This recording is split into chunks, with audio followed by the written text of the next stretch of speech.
United Healthcare knowingly used faulty artificial intelligence to deny claims that were legitimate to increase profitability. The CEO knew and didn't care. It's the same guy who was being investigated by the DOJ and the SEC for insider trading to the tune of $15.1 million. Luigi Mangione. He's seen as a hero right now. It's a very intriguing story. I mean, just on the face of things, even if we just accept the truth is the fact that a guy who seems like he came from a normal, just American family to then shooting, the CEO of United Healthcare in broad daylight, before 7 a.m. in Midtown Manhattan. It's just a leap, but still. It's very strange. Now, sometimes, the truth is the most strangest explanation for things. I had another podcast that I did earlier, and the guy that was, that his name is Chad Marks, that I did the podcast. I remember he said, I think this guy wanted to get caught. I don't think he wanted to get caught at all. He was saying he thinks Mangione wanted to get caught. He had this little manifesto written, the whole thing. But the truth is look, it's not easy to get multiple fake IDs. He had fake IDs. He went through a lot to try and hide his identity. He just screwed up. He pulled the face down, and he's not a professional hit guy, right? But he was definitely going out of his way to try and not be tracked down. He put a lot of thought into it. He didn't put a lot of thought into it to get caught. He would have just taken an Uber, hopped out, stood by the door, and just waited for the guy. He made scouting runs. He had alternate fake IDs. I think he went through a lot. I think he probably, in his mind, probably had a plan to crack a bunch of these guys, kind of do a whole Unabomber thing. That's my thought, because he also left social media posts on Unabomber content that's out there. Interesting. I'd heard that he gave it like a 5-star review, or he made little comments that he liked what he said, he understood it. So if that's the case, then I think he might have been kind of a, I don't know, follower, but he may have thought, hey, something similar to this could work, because you don't have that many. It's not easy for the average person to just suddenly decide to get a fake ID. Yeah. That's difficult. Get a fake ID. The risk associated with a gun that doesn't have a serial number.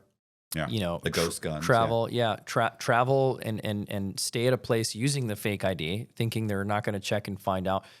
There's a lot. But personally, I think he was clearly disgruntled about things. I don't know that we have enough information about who he is. I think it's going to start to come out as the investigation goes deeper. Police speak with people. How many how many statements have you read by people who knew him? Have you seen any interviews or statements? Mm-mm. You're not going to see that until the police get into it and stuff starts coming out in public record. We don't know the character of who he is. It's just strange that he showed up in a McDonald's and somebody identify him by his eyebrows. That's a little. Right. And when I did a video on this, the comments were just like, fire that McDonald's worker, or sit down and fix your ice cream machine. Like, what? Yeah, people are. He's seen as a hero right now. Yeah, people were saying, if you think that when they were looking for him, if you think that anybody's turning this guy in, are anybody who's ever had to deal with an insurance company in their life is not going to turn this guy in. Still, I'm not going to advocate for anybody just going out shooting people. But yeah, it's interesting. The fact that he's alive is what's going to be interesting, because he's going to it's funny. This will give him a platform. Yeah. And you were very, very soon, or whatever, maybe a year from now, or however long it takes to prosecute him, he's going to get out. The real story will be out there, right? Like, his lawyer, his criminal defense lawyer, has come forward saying that we're not pleading guilty. Like, he's innocent till proven guilty. We're not taking any deals. Like, he didn't do. Yeah.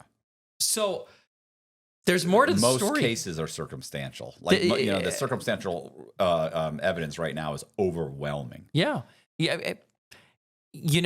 I really wonder what his defense is. I wonder if that's for optics, or and that's the other thing. If he wanted to get caught, his lawyer could have made a statement. My client wants to, make a statement about, the treatment of elderly in this country, and the lack of their care, and the denial of their coverage and liquidation of their assets just to pay to be alive is akin to what my client did, which is murder. Mm-hmm. He could have said that. He didn't say that. He said, my client's pleading not guilty right now, and he didn't do the crime. So I think that theory's blown. I wonder how he knew that the guy was going to be there. So he clearly has been, sort of planning this for a while, right? The premeditated nature of this. Yeah. He walked through it. Look, it's probably not that hard. I mean, it's a publicly traded company. He's probably watching conferences. He's trying to see what this guy's doing, which hotel he is. It's still wild that it happened at 6:45 a.m. in Midtown Manhattan, one of the busiest places in planet Earth. Gun jams. He's got a silencer on it. I was gonna say. So we're assuming it's the same ghost gun. True. That he. So I watched a video that showed that a guy had a gun with a silencer that is a single shot gun that has to be. And so he took it and he said, so he fires. He has to do it again. Fires. Has to do it again. Fires. And he said, and if you look at the gun, boy, it looks. Now this was when the video first came out. He's like, I think this is the weapon he used. He said, and he basically, it's very unique, but it's easy to manufacture or make. And but once again, we don't know, what happened to the weapon, if it is the ghost gun, and how did he get a ghost gun? Does he have a 3D printer? Like, did he order the 3D print? Did he order it online to get it? Like, he's obviously the fake IDs he probably ordered from some Russian website where you send a JPEG in of your face and what you want on it, and they give it to you. You might have to do it a couple times before you actually get a license, because a lot of them just steal your money. But so that's not super difficult. But going through those steps of finding them, obtaining one that will actually provide what they're promising, getting it through the mail, like he took a lot of steps to try and cover his tracks. He did. Now, this is controversial, but I've read it, and I've read it in the comments to some of my own videos on this guy. And that is, why is nobody talking so much about the fact that so many people want to give him a pass because he was a decent looking guy? And how would we have treated him if he was a other race or he looked different? What if his last name was Mohammed? I mean, seriously. And I think the conversation would be very different. I don't think he would be a hero. If he looked like me and that happened, there would be a lockdown. Tell me I'm wrong. There would be a lockdown in Midtown Manhattan. We're talking about Manhattan. They really looked for this guy, though.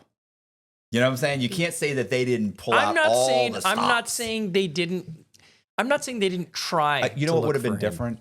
Like, you wouldn't have been treated as fairly in social media as he is. Like, right now, people are looking at him as a hero. They still, I think the police would have looked absolutely 100% just as much as for you as they did him. Yeah. But I think you would have been treated differently in social media. True. And I think the questions and major media, I hate major media outlets. I think the conversation they would be having would have been very, very different. It's just a very interesting thing, right? There's this picture of him with the 6-pack abs floating around. It's just and he clearly liked McDonald's. I've seen multiple pictures of him with the McDonald's ball. Yeah. He's a big fan. Yeah. And the comments are like, more reasons to boycott McDonald's. That's right. I'm just... Yeah, it's weird, man. It's weird. But it's funny because the people that are saying all that stuff, like, I get it, it's funny and it's cute and everything, but this guy had a wife, he had kids, he had, he may, I'm sure you can justify anything. Yeah. I've met too many criminals that can justify absolutely anything. So he justified every decision he's ever made, probably thought he was making the best decisions for the company, probably, whatever. Maybe he was a great CEO. Maybe he was a great person. I don't know. This guy determined that the guy had to go. For whatever reason, everybody just wants to villainize this guy because he's a CEO of a company. Yeah, but who knows? And look, as a lawyer, you always have to try to see both sides first before you make a conclusion. And the first thing I did when I looked at this is I'm like, okay, look. First of all, exactly what you said doesn't justify murder. Let's just be honest. He got shot in the back of the head, street execution style. Right. Okay, totally wrong thing to do. There's other avenues to accomplish a message about we got to change healthcare. Assuming that's the message, okay, or change greed, corporate American greed. the other side of it is there's a lawsuit filed last year. Do you know about this? By the decedents of some elderly people that were in care homes. Did you hear about this? No.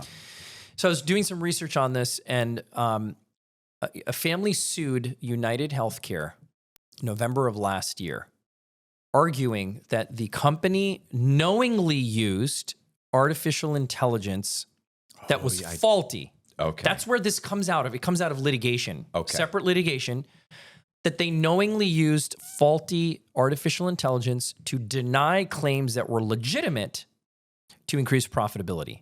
That is a big deal. We all know, most people know, that insurance companies try to weasel out of things. That's why we have insurance contracts. That's why they define the term claim the way they define it. That's why they investigate the way they investigate. But this is very, very overt. I mean, an artificial intelligence tool with 90% inaccuracy. And it wasn't for plastic surgeries or optional surgeries. It's elderly people in care homes who are now getting booted out and liquidating assets to be able to cover and stay alive. Right. That is sinister. That paints a very different picture of United Healthcare, doesn't it not? Yeah. It's not just I'm a CEO trying to build above average returns for my shareholders. It's a sinister thing. And he knew, according to the allegations, the CEO knew and didn't care. This is the same guy, again, unrelated to the murder, is the same guy who was being investigated by the DOJ and the SEC for insider trading to the tune of $15.1 million. Right. Okay, same guy who paid $22 million in ransomware because they didn't have the adequate security protections when you're in the health space, bro. Right? So it tells us a little bit about who the guy is. Again, negligent or grossly negligent doesn't justify shooting him in the back of the head. Yeah. You don't get to walk around and just shoot people. But I do think that this case will be really interesting if it gets to a jury trial. I do think it's going to be interesting as to the public sentiment of the jurors that are sitting there. How are they going to view? Now, what gets into evidence and what gets presented to a jury is a science. It's to some degree. Like you don't know what they're going to get to hear, though. That's the problem. Yeah, they're like, Your Honor, that's irrelevant. Well, then it's irrelevant that he has a wife and 3 kids. Right. If we're not going to let in evidence of character or we're not going to let in evidence of potential motive. So it's strange that it was this guy.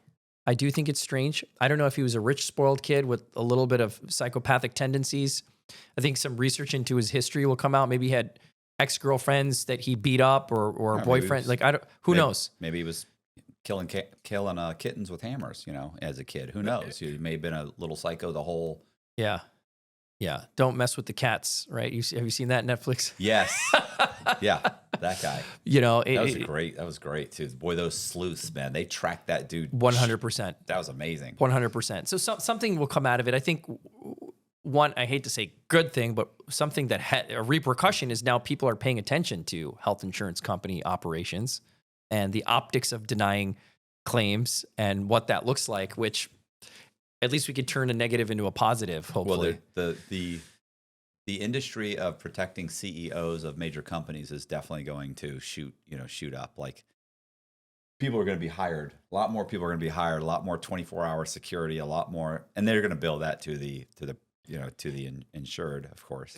Have you seen that picture? There's like a meme with like the top 10 or 15 CEOs of healthcare companies, the first one has an X through it. Oh, and it's just like. Yeah, I saw one where it was like the 29 point, their bonuses. Bonus at $29.2 million. Next one's like $22.7 million. Next one's like 19 point. It's going all the way down. This guy wasn't very high on that list. He wasn't super high on it, but it was still 7 million or 8 million or something like that. It was just like, it's a lot. Did you ever read the book? Poor Colby. Did you ever read the book by John Grisham, The Rainmaker? Yeah, I read it. Classic. Yeah, that it just that scam. It's funny because I was thinking about that, and now, I mean, obviously, I read the book in prison, and I saw the movie. I was trying to explain to my wife. I was like, she was like, you said the movie was horrible. I said, if you've never read the book, it's a good movie.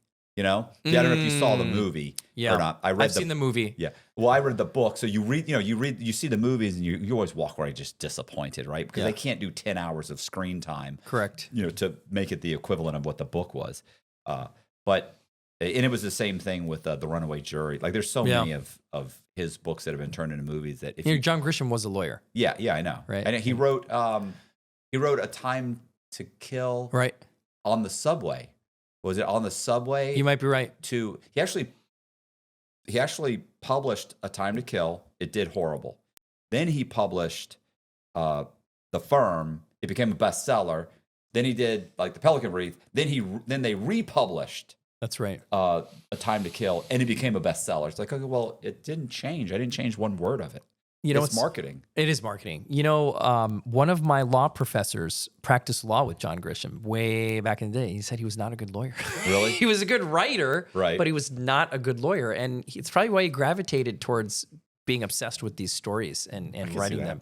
The funny thing is I always say that whenever we have someone who's going to be like a lawyer, I'm like, I don't even really worry about, because sometimes I'll help guys. I'll be like, look, if you tell your story, make sure you do this. Because the truth is that what I've realized is that if you've ever gone to trial or if you're a lawyer, you have to be a good storyteller. You have to from day one. Is just the fact. Even transactional work, if you're doing M&As, you have to be able to sell the value to the other side. You have to be able to tell the story of why goodwill is what it is, and you have to be able to tell the story of why you need a closing day. It's just in litigation we see it, but the thing that people don't understand about being a lawyer that's difficult is it's one of the only professions where you're constantly under scrutiny and getting slapped by people. Think about it. Everything you do is subject to especially litigation, is subject to public scrutiny. Mm-hmm. Starting from the complaint you file. People are going to read it. Who wrote this stupid thing? The judge is going to look at it. Opposing counsel is going to look at it. The parties are going to look at it. There's going to be a blog on it. There's going to be an Instagram post about it. Then you get into discovery, and then you get into deposition. So it is not for the for people who are weak for public criticism, especially in today's world, right? Yeah. With TikToks and viral videos and stuff. But I've never gotten an email that started, where I saw Esquire at the end of the name, and I thought, woo, who's this? My first thought is, oh Christ. Yeah. See, if somebody knocked on the door and said, hey, I'm an attorney I'd be like, fuck. Yeah. It's like you might as well say, hi, I'm an Internal Revenue Service agent. Jesus. Yeah. Yeah. Yeah. Nobody wants that. So yeah, not good. Yeah, you definitely have to have thick skin. You do. And I don't know, but just to close the loop on this Luigi guy. Yeah. What do you think about the theory that he was in fact in some kind of covert operative? Come on, have you seen that? No, but it's like the what's the crook? What was the crook? The kid that shot at that you never hear about. The by Trump the way, guy. The Thomas. On the roof. Trump. Yeah, never hear about that. Yeah. So here's my theory on that. Yes, let's hear it. My theory on him is it's exactly what it looks like. That's the truth of it. But when guys started coming in, guys were saying. Because I did a podcast with Danny Jones on this, and we actually talked to a former CIA agent. And so we had a conversation, which I don't think really went anywhere. I mean, nice guy, but his thing was like, look, he's like, I think it was what it is. It's a kid that had become disenfranchised or whatever you want to call it with Trump and decided he was going to take him out and he's going to make a name for himself or whatever. But then you've got the people that are saying, hey, what if this was a CIA op or what if it was whatever, somebody. Yeah. And my thought was, in today's society, how hard would it be to do that in a way that you say, okay, we're not going to, kind of like the Kennedy and I was just gonna say, what's the guy that shot Kennedy? Booth, John Wilkes Booth. John Wilkes Booth is Abraham Lincoln. I'm talking about Lee Harvey Oswald. Thank you, Lee Harvey Oswald. I don't even know why you're looking at me. I don't know. Lee Harvey Oswald. Yep. So Lee Harvey Oswald, when you look at him, they had been tracking him forever. There was plenty of, if you looked at someone to be a patsy, he was perfect. He's gone to the Soviet Union, or he went. I almost said defected, but he went to the Soviet Union. He had been passing out pamphlets, goes to the Soviet Union, marries a Soviet or a Russian girl. He becomes disenfranchised with their system. He comes back here. He's still passing out pamphlets. Yeah. He's involved in all of these in politics. He gets a job he's got a bunch of menial jobs. Gets a job at the Texas Book Depository, and he's in the perfect space. And then suddenly, at the last minute, they change the route to go right in front of it, and boom, this guy shoots him multiple times. He was not a great marksman. The gun was the sight possibly was defective. Was it not? Who knows? But the point is if you look at it like he's the perfect patsy, and I thought, how do you find the perfect patsy now? It's 10 times easier. All you have to do, if you have access to the NSA, you say, here's what we want. Trump is going to be at these 14 locations throughout the country over the next 3 months. I need to know individuals, you give them the makeup, right? Like a white male that can shoot, that is between the ages of 18 and 30 or 40 or whatever, that have been posting social media, horrible, whatever, violent things about Trump on social media, that is clearly, liberal, that they just give them the basic makeup, right? Yeah. The psychological makeup of what they think a shooter would be. And I need to find who fits that profile in these 14 different cities, within a 45-minute drive of these 14 cities. Yeah. They're going to come up with 190 of them. Yeah. I got 25 guys here, 2 guys here, 6 guys here, 14 here, 13 here, 11 here. They're going to go, okay, now what we're going to do is we're going to go and we're going to look at all those guys. Which one of them currently own weapons? Which can shoot? Which can this? Which don't have family? Which, who are the guys? And all you got to do is you go to the guy and you say, look, we've read your social. You pull him. He's walking to work one day. You pull him into a van with a bunch of guys, and you say, listen, here's what we're doing. This is what here's what you've said. Here's your chance. Here's your chance. We can't do it. We need plausible deniability. You are perfect. Once you're finished with this, we're going to get you out of we're going to give you money and get you out of the country. It'll look perfect for you. You'll be doing your country a service. We promise they will never find you. Knowing we're going to have him shot. Yeah. As soon as he takes the shot and takes this guy out, and shooting someone with what did he shoot him with? An M4 or was it a AR-15 or something like that? I thought it was an AR. Okay. Like, honestly, if you talk to most of these guys out there, they're like, it's amazing he didn't tear them apart. Like, he wasn't that far away. He had a scope. He really should have just, and he almost did. Let's face it. If Trump hadn't turned at the last minute, that was it. That one bullet was done. It's actually mind-boggling. What a story. I mean, oh my God. But right, just within. That's the perfect setup. Yeah. That guy would have been perfect. It is. It would have been perfect. And then they have total deniability. So if you were going to do it, he would have been perfect. I don't think that's what it was. But I'm saying in today's society, they probably had 120 guys they could have gone to. 60% of them could have pulled it off. This kid was a shooter. He tried out for he shot many, many times. Mm. He tried out for his high school shooting team, right? He didn't make it. But it's obvious that he's a shooter. He's made has a bunch of social commentary on Trump, things he disliked. But now we don't hear about anything. He's gone. Yeah. You never hear about it. We don't hear much about it. I don't know what, Mainstream media certainly isn't pushing the agenda. They want to forget about it. Yeah. Immediately. The opposite story is also being told that, this was a setup to get him elected. And I think that's much more implausible to happen. He was already getting elected. Yeah. Not only that, but imagine putting that margin of error on your, shoot me in my earlobe. You mean, I'm sorry, I didn't understand. I thought you meant. No. People are saying at him. Yeah, shoot at me. You're gonna miss. You're an excellent marksman. We're gonna need you to take off just this little piece. Yeah, just a little piece of my ear, and I'm gonna be the American hero. No, but people have said this. People are saying this. No, I know people are idiots. People are idiots. If I was Trump and you came to me as my advisor and said, "Here's what we're gonna do," I'd be like, "Okay, you're off the team. You're off the team." Nobody's shooting at me. But here's what we can say: the security detail. Have you seen them get grilled in front of the breakdown? Yeah. The breakdown is horrific. Yeah.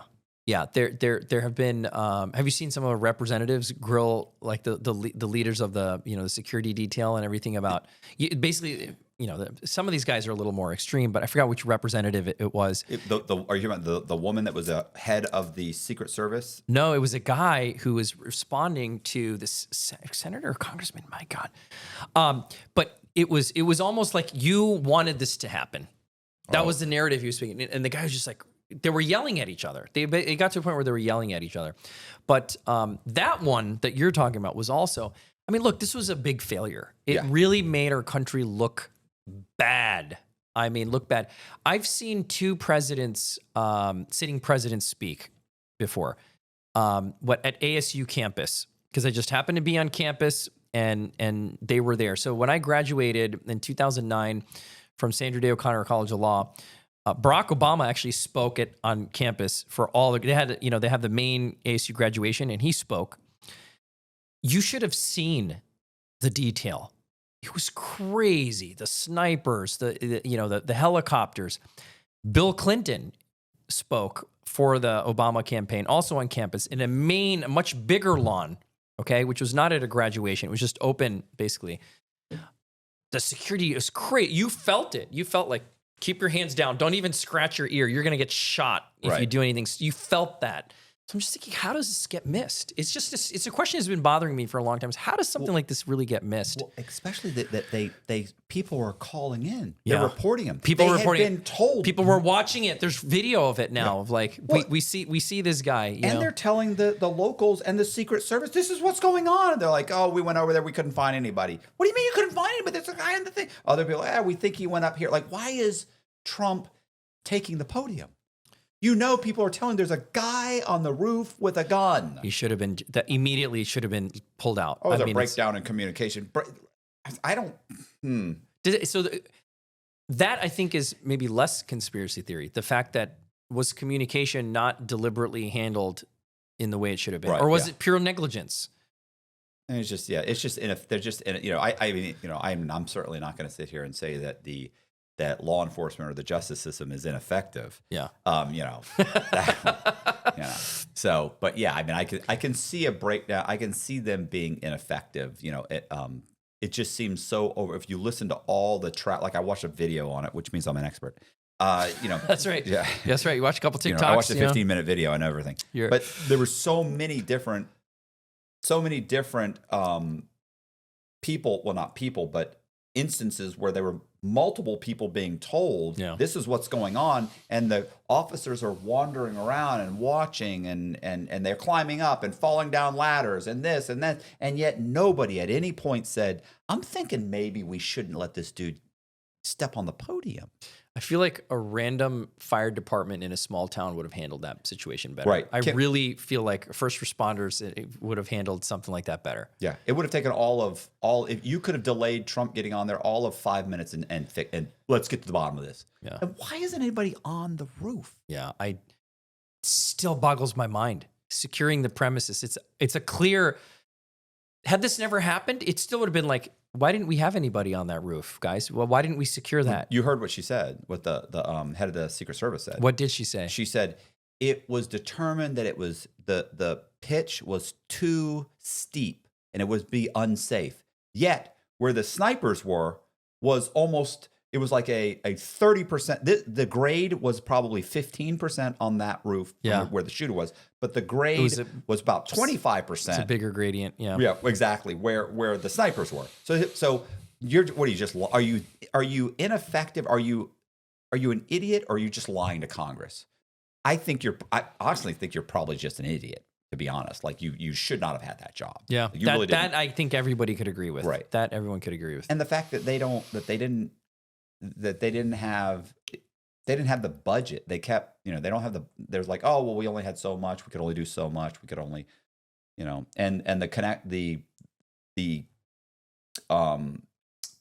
they didn't adequately communicate with the local law enforcement. That's right. You could have had the local, like if you're saying, no, we don't want the locals to do this. We'll do this. Okay, but you don't have the manpower to do it. The locals are happy to do it. They would love to have done it. Yeah. I'm going to be on this. There's a presidential They campaign. didn't even ask them to. Right.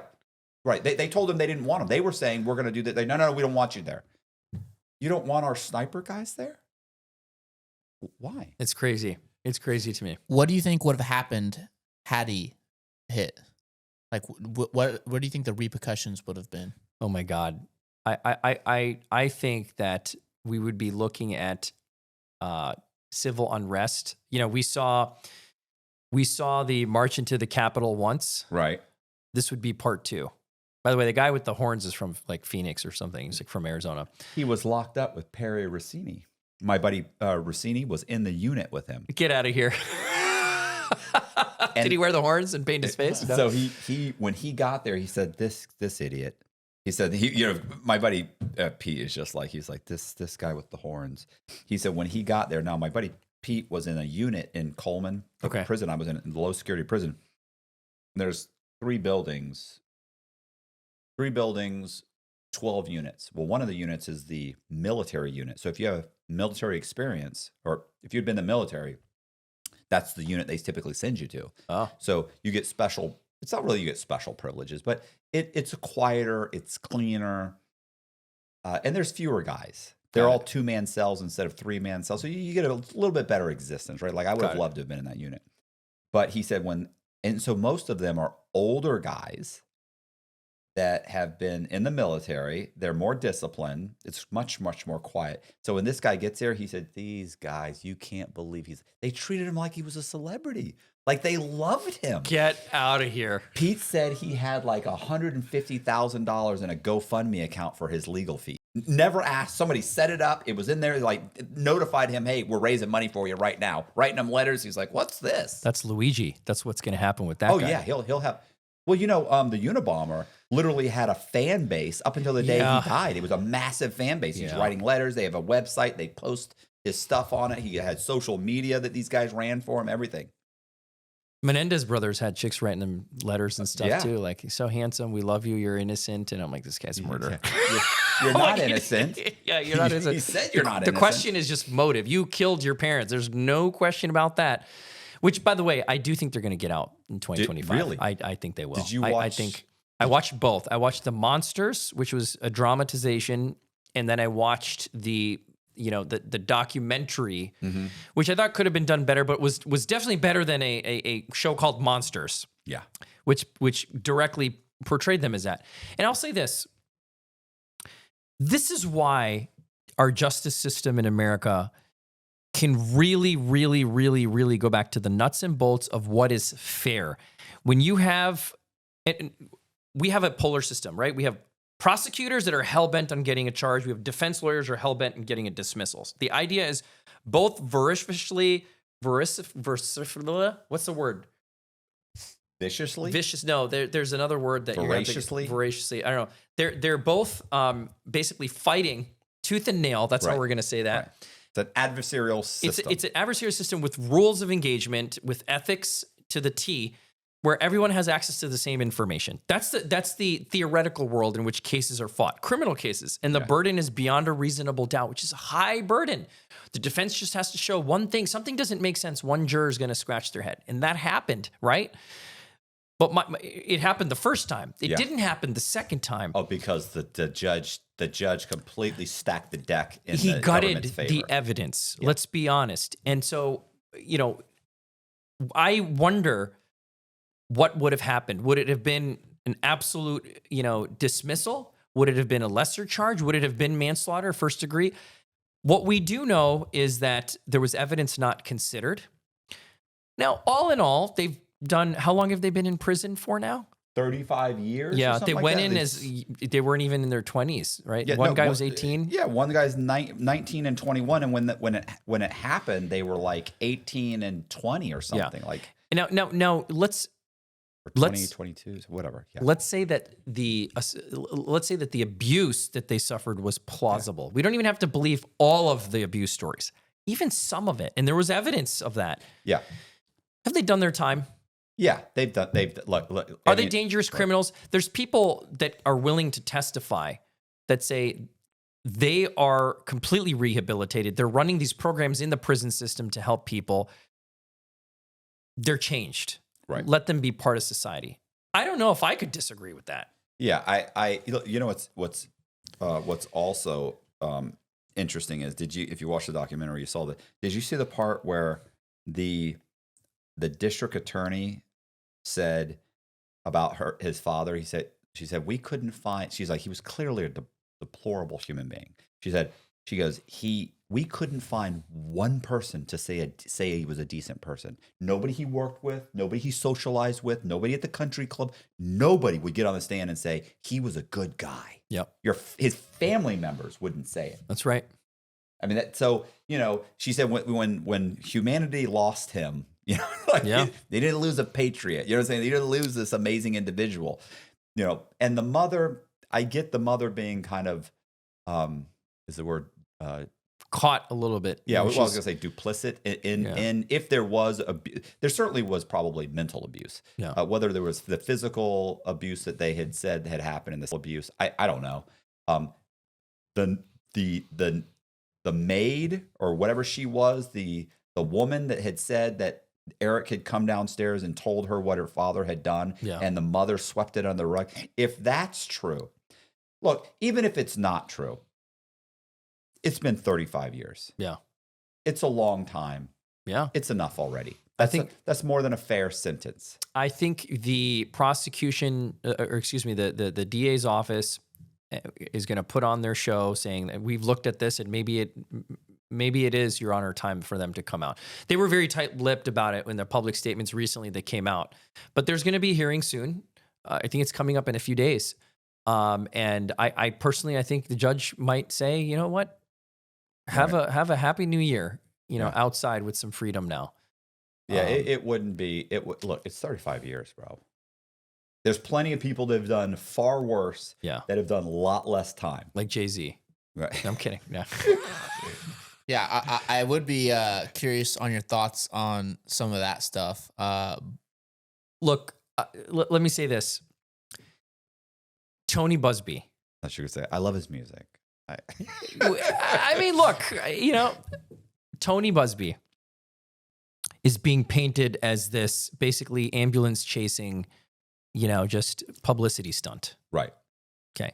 When we remove the fact that this is a celebrity thing and we look at the fact of something happened and somebody has filed suit and is willing to testify, literally put their life upside down and back on the stand. Now, it's anonymous, okay? That doesn't mean that discovery is not going to come out that tends to show who this person is, and there's not things that are going to be talked about in a courtroom that are under seal, because that's probably what's going to happen.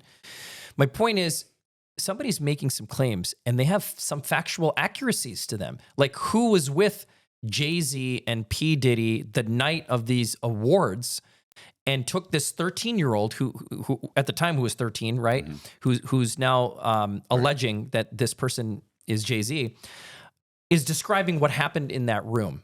Right. And how they were picked up by a driver after the award ceremony, saying, apparently, you know the story. Right? And so at some point they're going to start. Yeah, what is the story? Can you explain the story? Because I'm sure there's people who. Yeah, I mean, basically what's happened is, this was Celebrity A and Celebrity B were the unnamed people. There was a demand letter that Tony Busby sent, and basically the guy got threatened. Tony Busby. Later comes out that it's Jay-Z. So the complaint that was already in existence against the Doe celebrity was amended to say it's Jay-Z. Right. And the reason they did it that way, for people who don't understand, is they did try to get a settlement, right, without having to go the distance. And it was already an active lawsuit, but it just wasn't being pursued against him.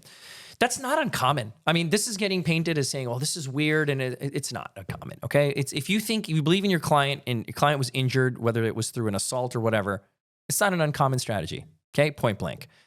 Whether it's true or not, different story. So now we're talking about Jay-Z. So all eyes on him. Again, at the time, 13-year-old is basically alleging that she wanted to get into this awards ceremony, whatever it was. It was a Grammy, whatever it was. Award ceremony. Yeah, anyway. And she approached a vehicle, and it was a driver. It was Jay-Z's driver. Right. And look, I'm trying to get in, and look, we can't get you in, but Jay-Z.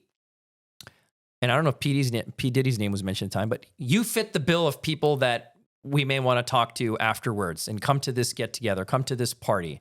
And she does. Right. I don't know if she made it into the award ceremony, but it's the story is told. I was taken in this limo, and we went to this house with the curved, driveway and the gates, and we go in, and I can see all these celebrities, and I get introduced to the guys, right? And here's Jay-Z, and there was a woman there, and I was given a drink, and the drink had this in it, and had this in it, and this, and the third ingredient had this bitter taste, and now I'm getting woozy, and now I'm passing out, and I'm taken into a bedroom, and absolutely Jay-Z and P. Diddy took turns doing things to me, and there was a woman there, right, who was affiliated with these people.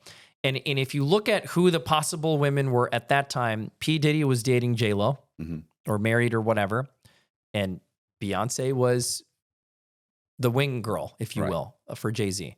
So it's one of the two of those, probably. Probably it could be rando, but likely not. So everything's described in detail, okay? Now, the problem is we are looking at this. We don't have the full story. Jay-Z has publicly addressed this, calling Tony Busby a deplorable human being, right? Okay. So his lawyer completely denies it. He's like, I'm not paying one penny. This just didn't happen.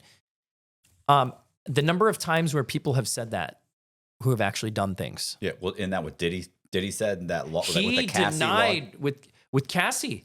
And settled the next day. The next day, and the video surfaced. Remember that? They must have seen, he settled. Most likely, he comes out, absolutely not, bullshit, I'm not paying nothing at all. Next day, he settles. Probably because they said, oh, is that your take? Yeah, okay, here's the video. And he went, oh, I'm going to settle this lawsuit. And then it got leaked months later. Yeah. CNN put it out. So it didn't come out right away. That's right. They probably said, this is what we got. And he said, oh, okay, well, what are we looking at here? How much? And usually when that happens too, like when you bring a case, whether it's for assault or whatever it's for, there's going to be talk leading up to the lawsuit, right? So they probably said, there was probably demand letters written. There was phone calls. Look, we're going to bring these claims. He's like, yeah, bring it on. Then it was filed, and the next day it was settled. Yeah. And is that a good look? No, it's not a good look. It's definitely not the avenue Jay-Z's taken. But here's the thing I thought about this, is that initially the lawsuit was filed against Diddy and these two other, like John and Jane Doe, that were there. And they, like you said, they weren't named. So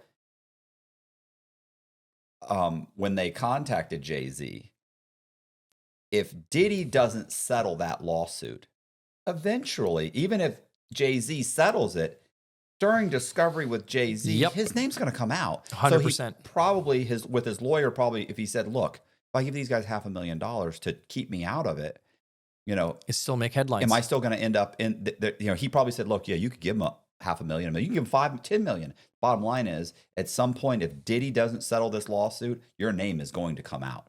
Then at that point, he said, okay, then here's what we'll do. We'll say it's absolutely untrue, and we'll fight it tooth and nail. Because if I'm going to come out anyway, the only reason to pay the hush money or to pay to keep my name out is to keep my name out of it. So what's interesting too is from an evidentiary standpoint. So this is not criminal. This is a civil case. Right. So it's a preponderance, 51% likelihood that it happened. Right. Okay. That's a low bar. It's scary. Yeah. And credibility comes into play. Right. All right. Who was Jay-Z moving with? It's interesting. You see all these look back videos and clips from like the rappers hanging out and like random things. They're together all the time. They're together all the time. And there's these weird sort of gestures and things. And at the time, we don't have any reason to question it. Today, it's almost like it's that missing piece of the puzzle, and you put it in and the whole picture comes together. But the question I keep asking is, what evidence do they have that they can present that ties directly to him? Yeah. Like, what do you have? Are you going to just tell the story that Jay-Z is P. Diddy's buddy? Like, is that what the case is going to get? It won't never make it to a jury. Right. You got, as a plaintiff who's bringing the claims, you got to have evidence to survive what we call summary judgment. Right. That, Your Honor, plaintiffs don't have anything. Dismiss this case.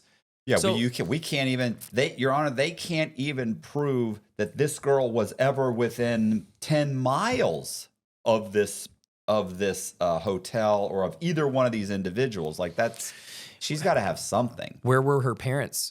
Right. Now, she says afterwards when she got out, she called her parents. So are her parents going to come in and say, I remember the day I picked her up at this hotel? Correct. Like, somebody going to say Is there, and I forgot what year. Is there phone records? Yeah, I was going to say, I forgot what year it happened, but forensics possibilities, are there texts? Are there calls? Is there remnants of anything? Did she keep anything from the home? Did, you know? Or who knows what the what's the lawyer's name again? Busby? Tony Busby? What is Busby holding back? Because typically you say a lot of stuff, you get them interested, you get everybody interested, and then you wait for them to come forward and say, I've never been near this woman. They go, okay, we got 4 photos. And you're like, oh, shit. Yeah. Which has got to be what happened with that video. Can I tell you a good one? Okay. Not to segue. You know, Brad Pitt and Angelina Jolie had a nasty divorce. Yes. Guess what's happening? So 2 years ago, he sued her. He sued her over their $150 million villa in Paris. Okay. He sued her because she sold $65 million, her half or whatever, $67 million of it to some billionaire, Russian billionaire. And he said, we had an agreement that I had a right of first refusal on that. You can't just sell it to Schmo. So he sued her in 2022. Guess what's now coming out? What? The reasons why she didn't sell it to him. And the reason, according to now what Angelina Jolie's, she's on the hot seat, right? She has to come up with a reason why, if this agreement existed, she didn't sell it to Brad.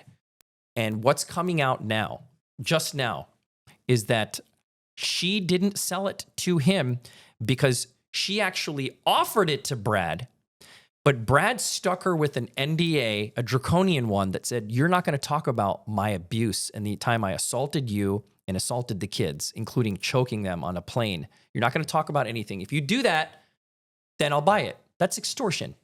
Right. In a way. Okay. It's an interesting transaction, to say the least. Sign this NDA. And she said, no. And I'm not going to sell to you. You're basically refusing it. You're asking me to, we didn't agree, never agreed to this. No. So I'm selling it to them. That is now coming out. And the reason I bring this up is that's how discovery works. When you make a claim to defend it, what's going to, you don't know the reasons. Right. Now, Brad Pitt says by the way, she absolutely alleged there was an altercation on the plane where she was choked, she was hit, she was thrown around. One of the kids was choked. He was irate. He was screaming. He was drinking. This was investigated by the FBI. According to Brad Pitt, and they said there was nothing. I don't know what that means. I haven't read the report. I don't know if it means, something was broken against the glass, in the plane, but we didn't find injuries. I don't know what that means. She's like, it absolutely happened, but now he has to defend against that allegation. That's how it works. The analog could happen in Jay-Z's case. Right. Right? To defend, he's going to have to say where he was or what he was doing. I have an alibi. This is who I was with.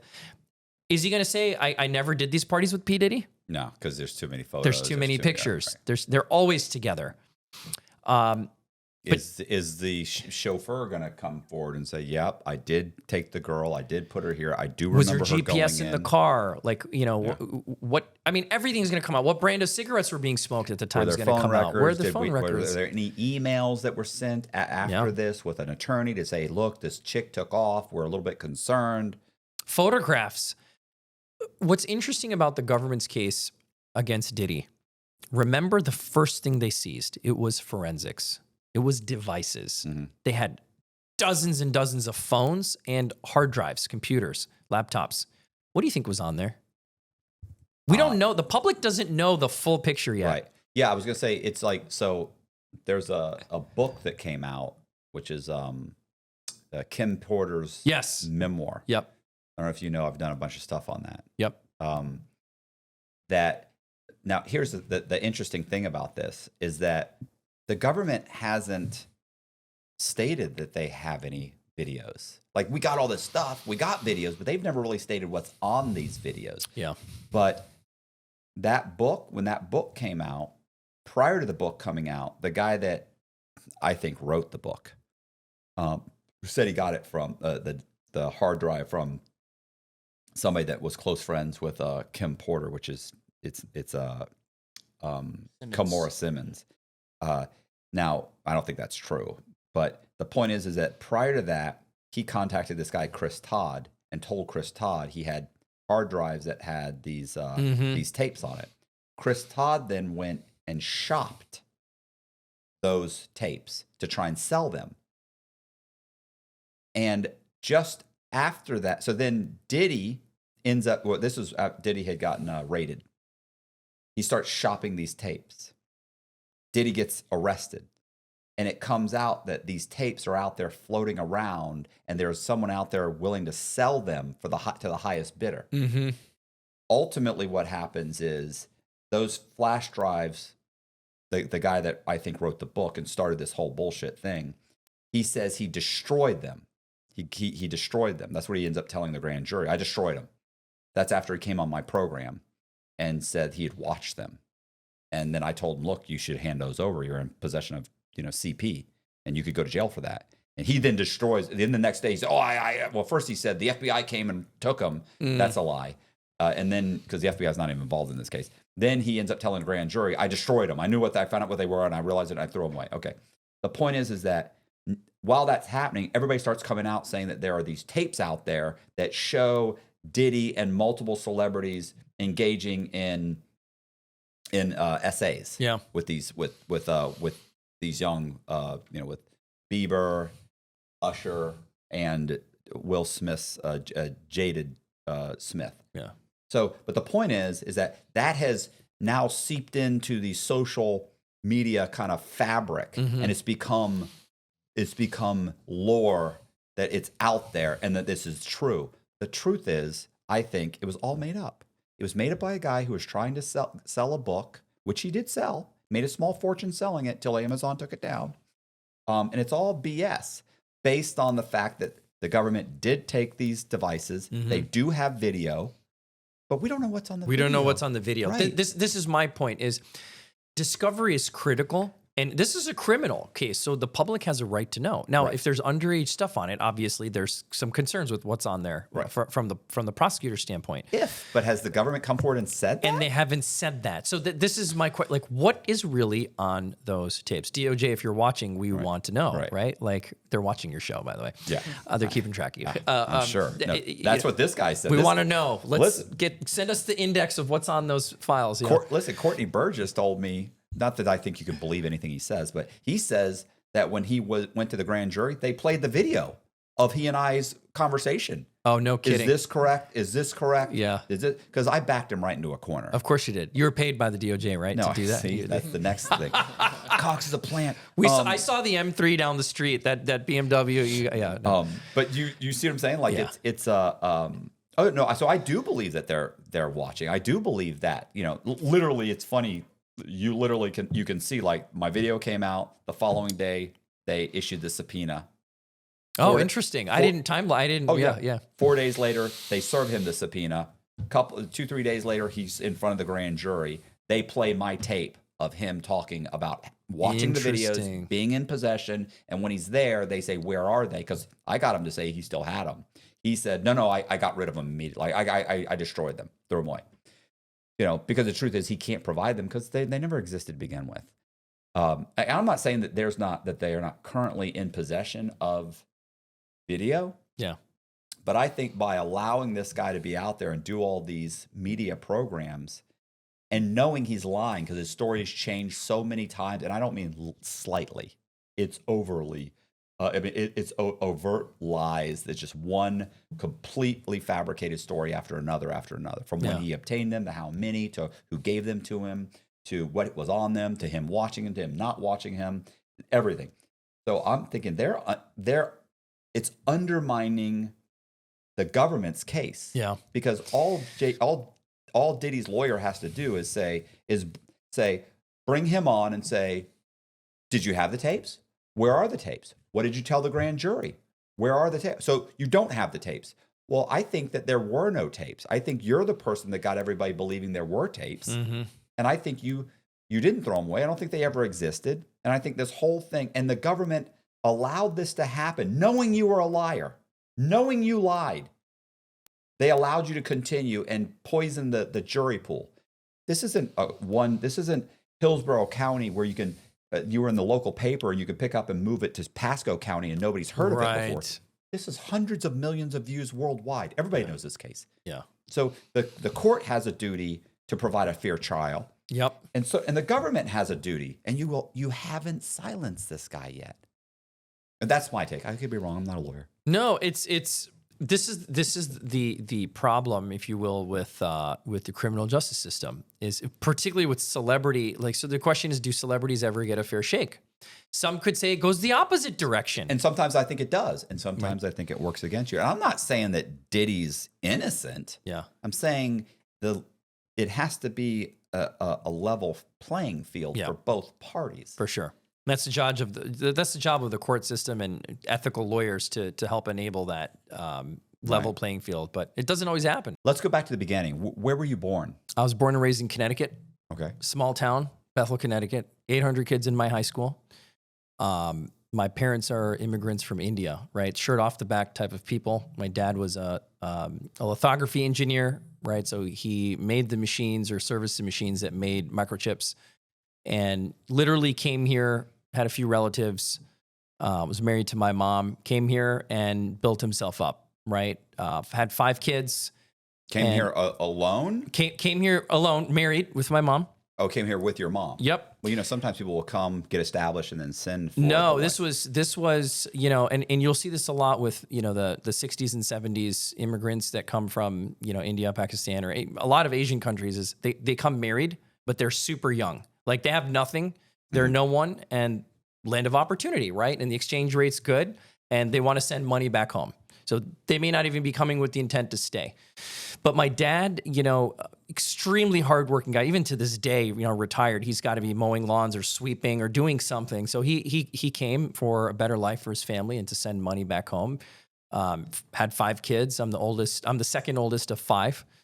And we grew up traditional Indian Muslim, upbringing in a extremely white elitist town. And I distinctly have memories of what it was like to be bullied as a kid. I mean, for years, I'm talking 6 or 7 years, from kindergarten through 6th, 7th grade. And it wasn't until my older brother was like 6 feet tall in 7th grade that they were like, we can't dick with this guy because his older brother will beat your ass down, kind of thing. And my brother was is a character, and we laugh about it today. But that makes you who you are. When you live as an outsider and you're forced to do that, it's not like I can say, Dad, I'm moving to LA. Right. It turns you into someone, right? Yeah. And that part lives with you. Even today, it's with me.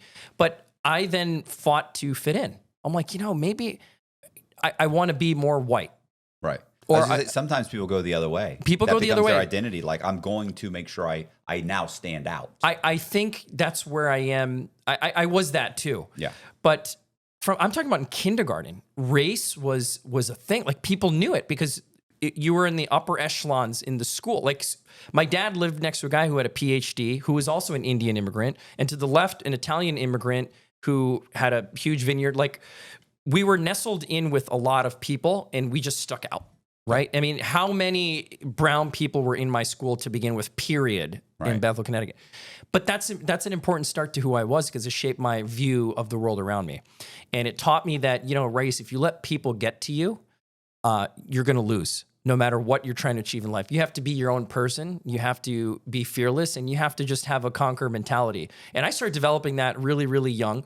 I also had the characteristic of, like, I wanted people to like me, right? And so, you're every normal teenager, you start getting interested in girls. You're like, well, all these guys, they don't even look in my direction. But then as you get older, you start growing into who you are and becoming more comfortable. And I think, so moving from Connecticut, I moved to Arizona. I was 15 or 16. I got my driver's license in Gilbert, Arizona. This is funny. Gilbert, Arizona is known as sort of like Redneckville. That to me was diversity compared to Bethel, Connecticut. If you want a good laugh. Literally, Gilbert, Connecticut was cornfields when we moved there in 1996. It's diverse now. So there was a bunch of, farmer Caucasian people, and you had a bunch of Mexicans. Mm-hmm. And I'm like, dude, I can fit in. People look at me, he could be anything. We don't know what he is. But that to me was a reset button. So, being a teenager and all, and I had an opportunity to leave behind all the weirdness and kind of restart who I am. And so I played guitar. I've played guitar for 25 years now. I started playing in a punk band. Then people could see I could draw. They're like, oh, who's this guy? He's kind of weird. He doesn't look like and act like everybody else. So he started kind of seeing me for who I am inside, and it gave me a chance to reset. And so that also set a trajectory for me and created this box in my mind that, just be you. Right. Don't worry about everybody else. Just do you.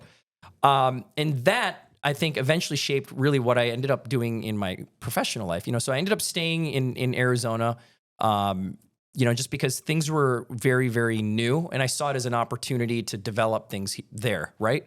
So I played in bands, and I remember a distinct time where my dad's like, I turned 18, and he said, if you don't stop playing in clubs, you're never going to be a decent human being. Like, again, because I was raised a certain way, right? And I'm like, yeah, he's kind of not wrong about that. So at any rate, I always did well academically. It wasn't like a big deal to me. School was like, whatever. Went to undergrad, studied business. I loved entrepreneurship and loved the internet, right? Loved this idea of doing business online. And then ultimately fell into law school. I have no lawyers in my family. Nobody said you should be a lawyer. I literally was going to take the test to go into MBA programs, Thunderbird, which is one of the top international MBA schools in Phoenix, or I was going to go to law school. And this is when, 2002? Yeah, this is 2003. Okay. I finished my undergrad in 2003. And of course, some significant things happened, right? And so just from the timeline of things, after September 11th is when I knew I had to do something related to justice for a variety of reasons. Okay. The first reason was, you may remember the headlines that this Sikh guy who worked at a 7-Eleven got shot by some racist dude in Mesa, Arizona, just because he had a turban and he had a beard like mine. Yeah. And they're like, well, you must be one of them, and killed the dude. Okay. Right. I'm like, wow, that's profound. And that's happening in America. At the same time, you have Congress passing the Patriot Act. Mm-hmm. And I did research on surveillance and government surveillance and the big brother type stuff in law school. So now you're talking about, that was, late 2008. But I was always fascinated with the push and pull of how easy the governments can take away your rights and what are the rights of people. So this is happening now at an intersection with 9/11 as well. And then you have talks of Guantanamo Bay. I'm like, you know what? Somebody really needs to kind of understand what's going on in the community, outside the community. And that too, in business was always, making money in business was always a fascination. It just so happened to be a weird intersection where e-commerce started becoming a thing and internet started becoming a thing. I studied business undergrad anyway. So I graduated in 2003. So what were you concerned with when the Patriot Act? Do you realize that they just it was abusive. This push and pull between rights suddenly just shifted where now we can watch you for any reason at all and we can look at all your stuff. Like it's immediately 100% abusive, right? So, there's always this look back after laws are passed where, we see this today, right? Where something happens, there's a law is passed, people lobby for it. And then years later, you have a look back and now we really know what the Trojan horse was behind that. Now we really know what was going on. I viewed, while Patriot Act was being, while it was being presented, by the Senate and in Congress, and whether discussions are happening, I'm like, this doesn't sound right. This doesn't sound like something for the protection of the American people. Right. There's no evidence that it was protecting the American people. It sounds like Big Brother, eyes in the sky, right, and do what we want. And it turns out that's what it was. Right. It sounds like a police state. And people were saying it even back then. This sounds like China. You're gonna turn America into a communist country where, but again, you say national security. You get away with a lot. You get a green light. You can shut down TikTok when you say national security, right? So that was happening. I finished business school. I was working in the medical industry, and I knew I wanted to go to graduate school at some point. And it was a crapshoot. I took the LSAT. I studied for like a month or two out of a book I bought online. I got into ASU, Sandra Day O'Connor College of Law, which, by the way, is a top 25 program now in the country. I wouldn't get in today. And internet's happening, Facebook's happening. And I'm like, somebody needs to kind of understand the goods and bads of how the internet works and the legalities of it. Amazon's now becoming a thing. So I was just fascinated. So it was a new industry. It was a new industry. It was a chance to set some footprints in the snow. So I looked at this opportunity and I said, well, okay, I'll take my understanding of business and I'll just give it a shot. So when I graduated law school, it was the armpit of the legal market because that was the 2008, 2009 credit crash, right? Banks were closing. Washington Mutual, I'll never forget this, in Tempe, Arizona, there were people who wanted to withdraw $5,000. They could not. They had to wait 10 days to withdraw $5,000. because they didn't have the money. Right. And so, banking, right?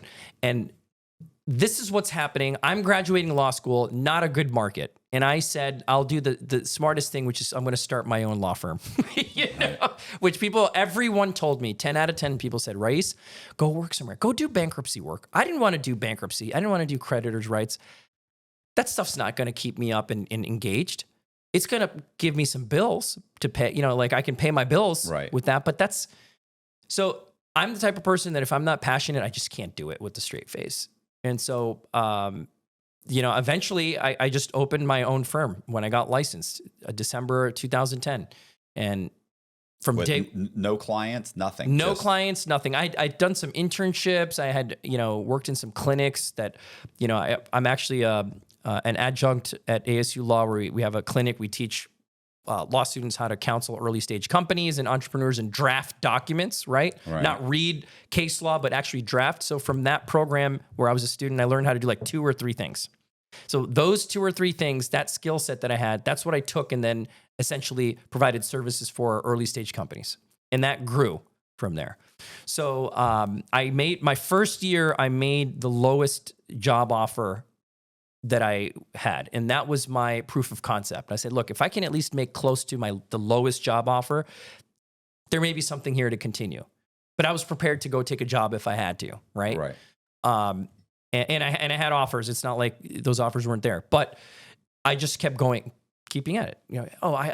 You have this technology, internet related thing. Call Raees. What are you sleeping in how much money are you sleeping in someone's spare room? If you sleep hot at night, you know how disruptive that can be. Whether you're having trouble falling asleep, you're waking up sweating in the middle of the night, or all of the above. That's where GhostBed can help. As the makers of the coolest beds in the world, GhostBed is your go-to for cooling mattresses, cooling pillows, and cooling bedding. From their signature Ghost Ice fabric to patented technology that adjusts to your body's temperature, every Ghost Bed mattress is designed with cooling in mind. So whether you want a plusher mattress that cushions your shoulders and hips, or a firm option with exceptional support, your Ghost Bed will keep you cool and comfortable all night long. When you purchase a Ghost Bed mattress, your comfort is guaranteed. You can try out your mattress for 101 nights, risk-free, to make sure it's the right fit for you. Plus, they offer free shipping, and most items are shipped within 24 hours. If you're not sure which Ghost Bed is right for you, check out their mattress quiz. You'll answer a few questions and get a personalized recommendation. Even better, our listeners can get 50% off site-wide for a limited time. Just visit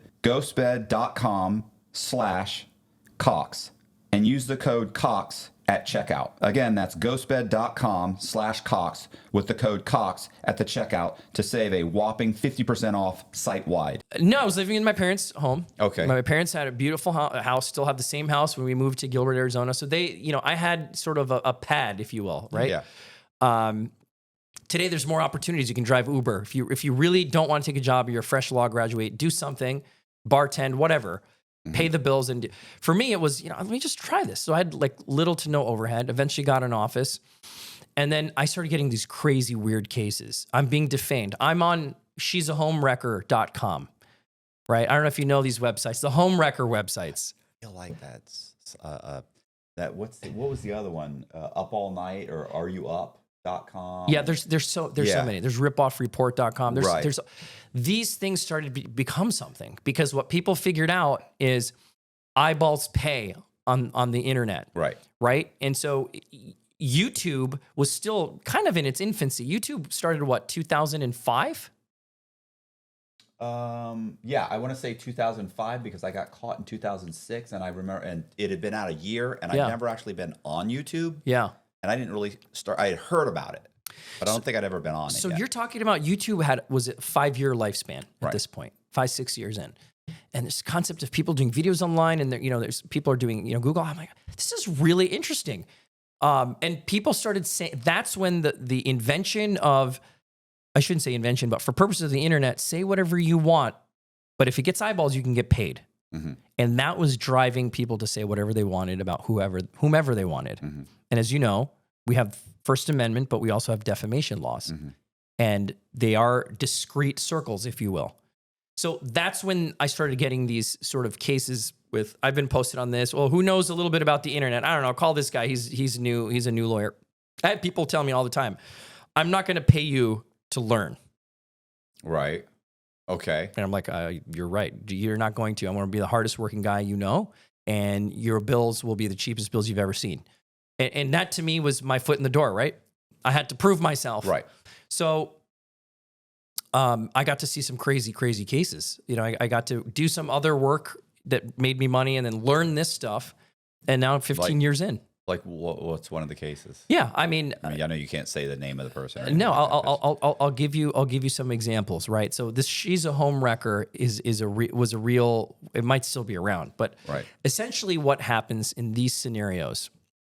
Now there's more websites, by the way, targeting men than women who are allegedly cheating. Right. But first it was going after the ladies, and so I'd get a call. Raees, this is embarrassing. What's going on? Here's a URL. There's your picture. And it's usually a salacious picture with some cover up. Right. And it was a picture that was emailed and it's now posted or text message to someone. And it's posted on this website with a description. This woman is, a hoe. She's got an STD. I didn't realize she was married at the time. She's even got a kid. She told me she was just visiting out of town for a good time. She was single. This and that. We started having an affair for 6 months. She's a sleazebag. Avoid her. And her husband divorced her. Like there's a whole thing. And usually it's somebody who was in a relationship with that person breaks up and posts something. It could be true. It could be true. Right.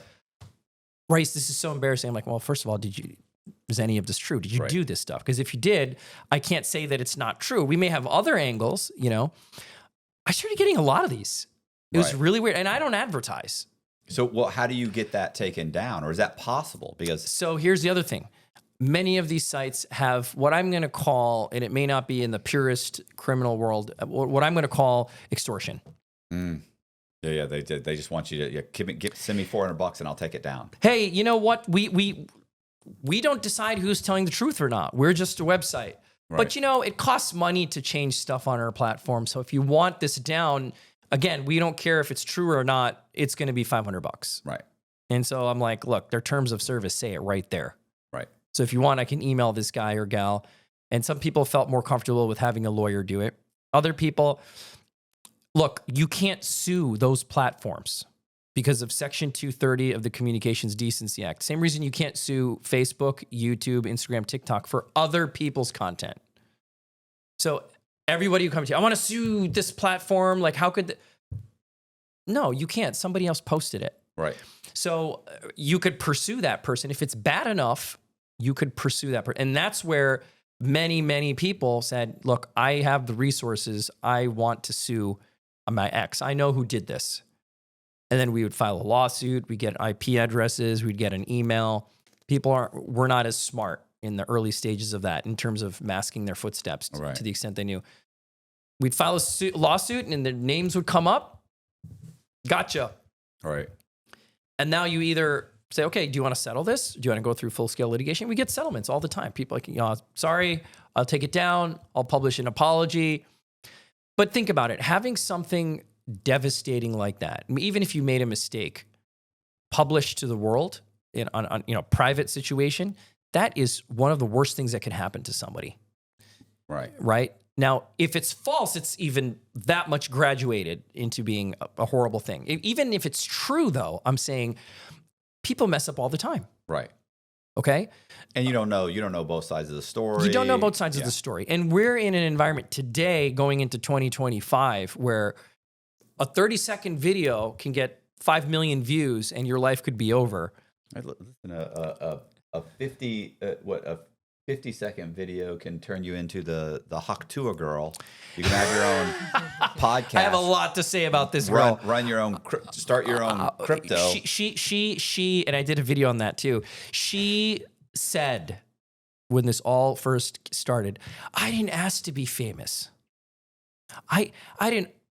Well, now you did. But you ran with it. You saw the opportunity, which I get. I understand that. Look, I don't remember. She does like some blue collar, like farm type stuff. Like I can't remember what her actual gig was. It was something, I almost want to say it was like milking a cow. It was something very, very, she was working in a dairy farm or something. Something like that. And she's literally that's her persona. And she was a little tipsy that day, I'm sure, when she took the interview on the street. Right. But fine, the video goes viral. But you made the decision to go on all those podcasts. You made the decision to talk to all those people who wanted sponsorships. You wanted the money. And now that the Hawk crypto thing, which 500 million market cap and then plummets to 60 million and then keeps going and cratered. It was a rug pull. A lot of people made poor decisions on it. A few people made concentrated wealth on that. Right. Everybody else lost. And they say, well, she's not a crypto expert, but why'd you sign your name to that? Right. Like what right. if you don't know. So again, she's sticking her nose in it. She's a part of it as far as I'm concerned. But this is where we are in 2025. And so I enjoy, for my internet defamation practice, I enjoy helping people who really need justice, where something false is proliferating on the internet. In today's world, you don't have many options. And I believe in the First Amendment. I do the other side of the coin too, where somebody's pursuing you for something that is truthful and they want it to get hidden and tucked under the rug. And we defend those cases. And there's a lot of many states, most states now have what's called an anti-slap statute, where if the lawsuit on its face is about something truthful or opinion or satirical, right? Like your book that you're going to write about Garth Brooks. Right. If it's on its face, not a statement of fact that's defamatory, it's false, you can get the case dismissed, and sometimes you can even get attorney's fees up front. You don't have to go a year or 2 years into litigation. So this is the world I live in now. And it's evolving. Every case is different. I enjoy what I do. I learn something from all my clients. 95% of my clients are entrepreneurs, right? So we do all the internet and defamation stuff, but then there's the e-commerce side of it. There's representing creators, the intellectual property side of things. So I get to see a lot of cool stuff from a lot of interesting people. Yeah, we've been lucky so far. We've only had a couple emails to take some videos down. Yeah. And we took some videos down ourselves. Did you really? Yeah, we did take some down. Oh, sometimes we'll get a video and the guy, this, and you can tell that's not true. You know what I'm saying? You can tell the things they're saying is not true. And of course, I'm like, yeah, bro, I'm not taking the video down. Well, and then a week later, 2 weeks later, they'll come back and be like, yeah, bro, I'm sorry I sent that.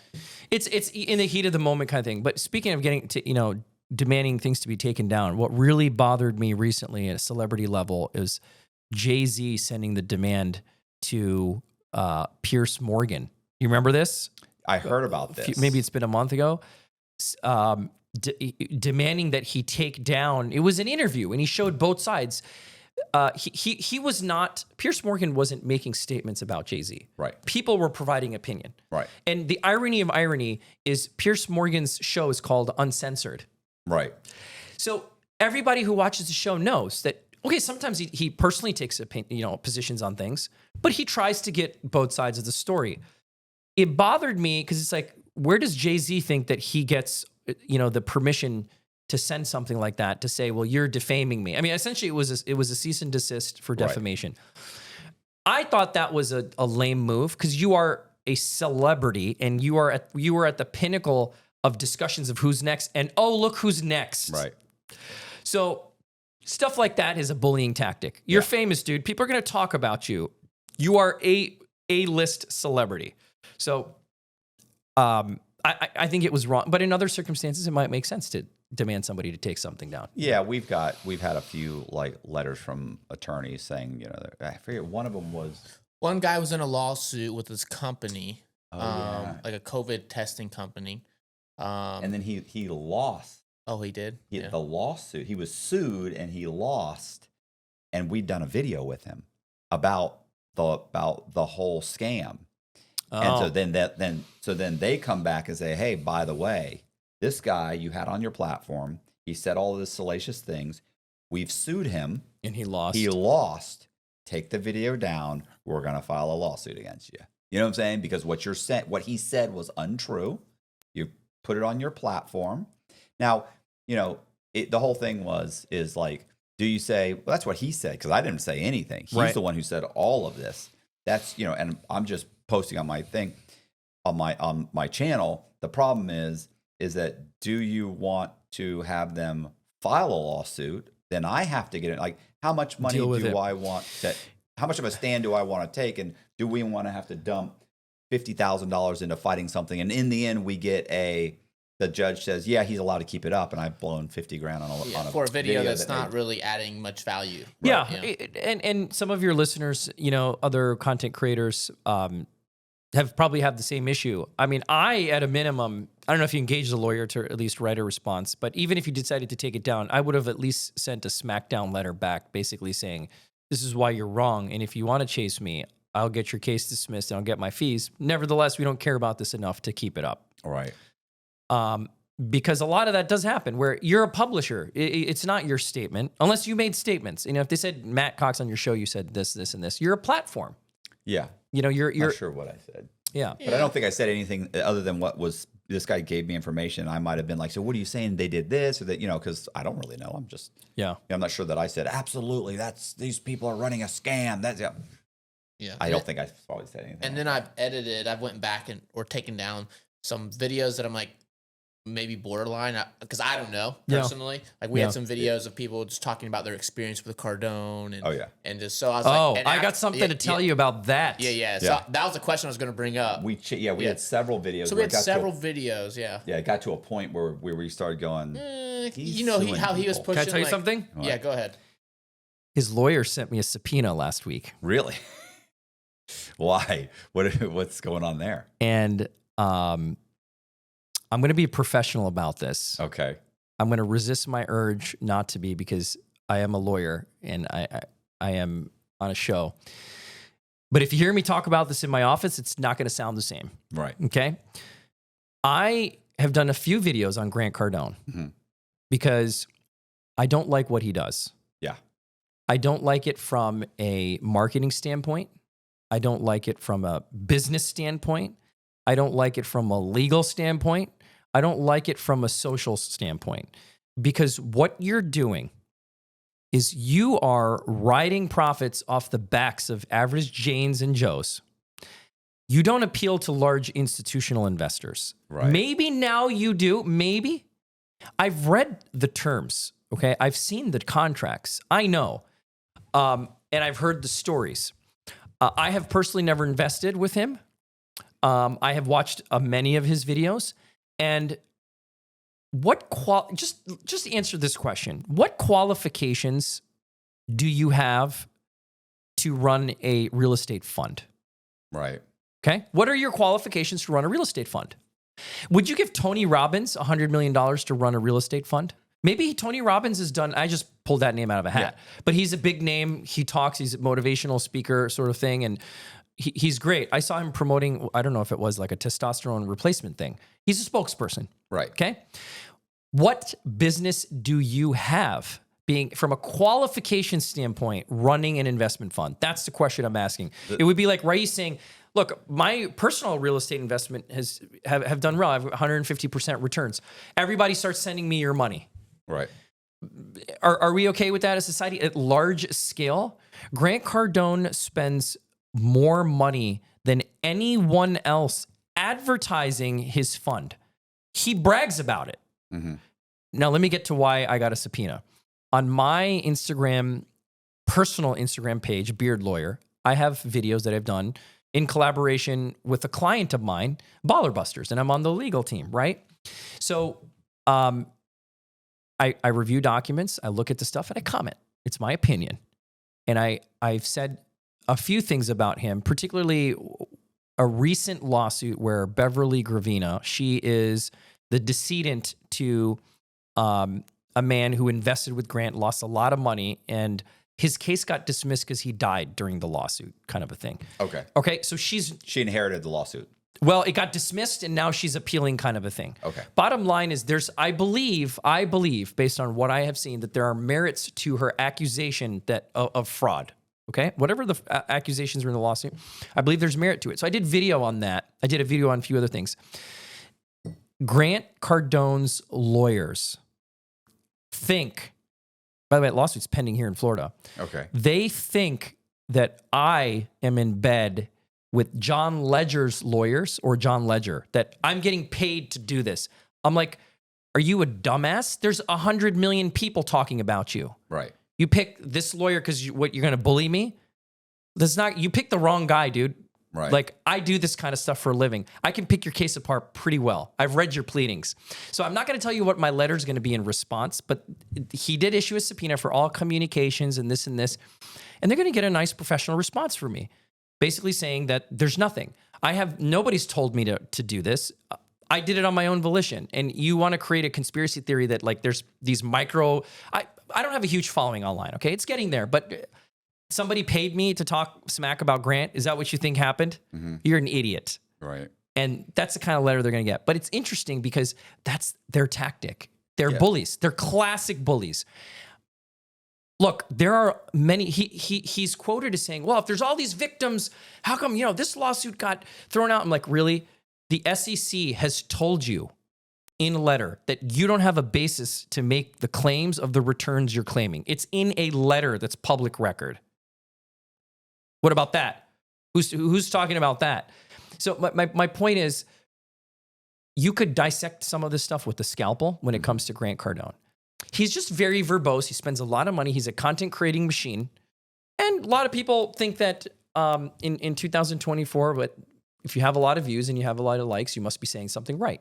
Yeah, that's absolutely like the Wes Watsons of the world. Untrue, absolutely untrue. I mean, and with Cardone, it's funny because I don't know about the institutional investors, but I know that most of the people that are investing are not institutional. They're Correct. not, and they're not savvy investors. Correct. So they're signing the paperwork, maybe saying, "Hey, I'm worth $250,000 or whatever that benchmark is to say I know what I'm doing." Sophisticated, 300,000. 300,000. So I'm a sophisticated. I'm worth $300,000. Well, a net worth of $1 million, or an income of 300,000 for the last 300,000 or more for the last 3 tax years. You can prove it, but that's a sophisticated, accredited investor under Security and Exchange I would rules. say that they're probably guys that are not sophisticated. That 100% maybe making between 50 to 150,000 a year, and they're handing over 20 or 30,000 or 40,000 of their life savings because, unfortunately, they think he's a guru and he's a godsend to investors because he's got 4 million views on this video, and they love the fact that he walked around and he threw out these numbers. I bought this property for 800,000, and 2 years later we sold it for 375, or $3.5 million. We made a profit of this. We did this. My investors are making this kind of money, and he throws these statements out there without extreme, specifics. Right. And I know because, I can say the same thing. Hey, I bought this house for $80,000, and then I sold the house for $360,000, and and that sounds great. You're like, yeah, we renovated it for about 50 grand, and we sold it for this much, and and then you say that, and people do the calculation. They go, oh wow, he made $240,000 on that sale. Well, not really. Yeah. I gave the guy his down payment. I paid his closing costs. I held a second mortgage, which I forgave. You start you start adding it up, and I didn't make that much. I also didn't say that I also had to make X amount of mortgage payments. I had to pay this much for homeowners insurance. I did this. Somebody fell off the roof. There was a lawsuit. You know what I'm saying? Like right. Leaky pipes. There's insurance claims. The AC got stolen twice. Yeah. You don't say that the hell that you went through to get it. So you can make those statements, and maybe it's partially true. Maybe the numbers are there. Look, how, to me, this is unfathomable. How do you tell the working class people with a straight face, you should not buy a home? Yeah. Instead, you should give me your money so I can buy homes and rent them to you. Are you an idiot? Why that? Why would you? Owning a home in America has produced more wealth than anything else in the history. Go look it up. That's the simple statistic. You don't need to listen to Grant Cardone about don't buy a home. It's not sexy. It's not going to make you. I'm making all the look at me in my Cullinan. I'm flying a jet. I'm a big shot rich guy, but you're a big shot rich guy off of the backs of working class people. Show me average people who made 10x returns in your program. Your 10x, the Cardone Capital 10x. Show me that. Right. Instead, we have a lot more people who've paid $1,000, $2,000, $3,000 a ticket to come see you speak. Right. I was gonna say, what's funny is that the whole concept of don't buy a home. So if you're working, so you got two things that really irritate the living shit out of me about Cardone is, one is if you're making $65,000 a year as a manager at Walmart, and that's the average income, let's say the average household income in the United States is something like 110,000. That's both people working. Yeah. Maybe the wife might make 40, the husband makes 65 or 70, whatever. Let's say 110, 120, whatever it is. What is the average? 80,000. 80? Damn. So the average household income's 80,000, even worse, right? So it's 80,000. Most people don't have a retirement plan. Yeah. So your retirement plan is, I'm going to retire and I'm going to make $2,800 on Social Security. So here's how the American dream works. I'm going to work that job, raise my children, pay into Social Security, and if I can pay off my house in 30 years, I have a place to live, and I'm going to barely be able to survive on Social Security because I don't have a house payment. Yeah. That's kind of the extremely obtainable American dream. Grant Cardone is saying you're a fool if you buy a house. You just added $1,200 onto the average person who's getting a check for $2,600 or $2,800. Like you just like people that are following that advice, you're destroying. But then the other thing is, he says, is that like if you make less than, what was the statement? It's like if you make less than, was it $500,000? $400,000 a year in the United States, you're a loser. Did you ever see when he gets up on stage? Just I've seen that. What a fucking asinine. Yeah. Like not everybody can run seminars. Like I'll tell you what I give Grant Cardone money for is if I could invest in your seminars. Right. Like that's what you're good at. No. That's You're an entertainer. You can get on stage. You could sell tickets. Same thing, Tony Robbins or any of these guys. Like, lots of people are good at doing that. Yeah. But if you were amazing at what you're doing, you'd be doing that and not doing your seminars. Let me ask you a question. When's the last time you saw Michael Phelps selling swimming lessons? Yeah, never. Right? The guy, and Michael Phelps is actually a great example. One of the most successful Olympic athletes who lives in Paradise Valley, Arizona. I bet you if I saw him at the grocery store, if I ran into him at Whole Foods in Scottsdale or something, and I said, Michael, you're amazing. Can you give me some tips? He'd just tell you. What is he going to say? Join my online program? Yeah. He'd just tell you.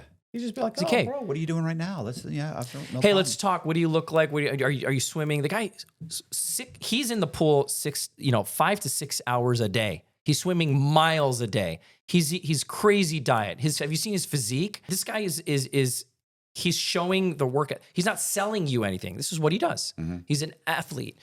And that's the same is true for many athletes, right? You're not going to find the Michael Jordan program for 3-point shooting. Why is that? Right. Some people might say, well, he doesn't need any more money. He's got Nike. Like Cardone doesn't need any more money. He's worth worth $1 billion or something. Yeah, he owns half the planet. What do you need? He's 70-something years old. Listen, he doesn't. He's 70-something years old. Isn't he 70-something? I think he's less than that. He must be in his 60s. Find out. 65. Colby has the internet. Yeah. He is 66. Yeah. 66. Yeah. Okay, you're 66 years old. He looks 76, but he's 66. Yeah. You're 66 years old. You could retire. Why don't you retire? You could say, well, it's what I do. What else am I going to do? Okay, I get that. Or maybe you're not retiring because you're the linchpin in an organization that if you stopped being there to juggle the balls, the whole thing comes down and it's really a Ponzi scheme. Could you imagine if the face of Grant Cardone's institutional programs changed to somebody else? Oh, yeah, of course it'd collapse immediately. My favorite one of his programs is like on his YouTube where he takes the live calls and people call in and he does the math. He's got the whiteboard. And this is a technique that a lot of people in this space do who are so-called experts that are going to show you something. Caller comes in. First of all, those calls are all screened. I'm pretty sure. Oh, yeah. Okay. Oh, what's your question? What are you going to ask? Okay. 1, 2, 3. Oh, how you doing? Hey, Grant, there's this house in Tampa and I was thinking to buy it. It's $100,000.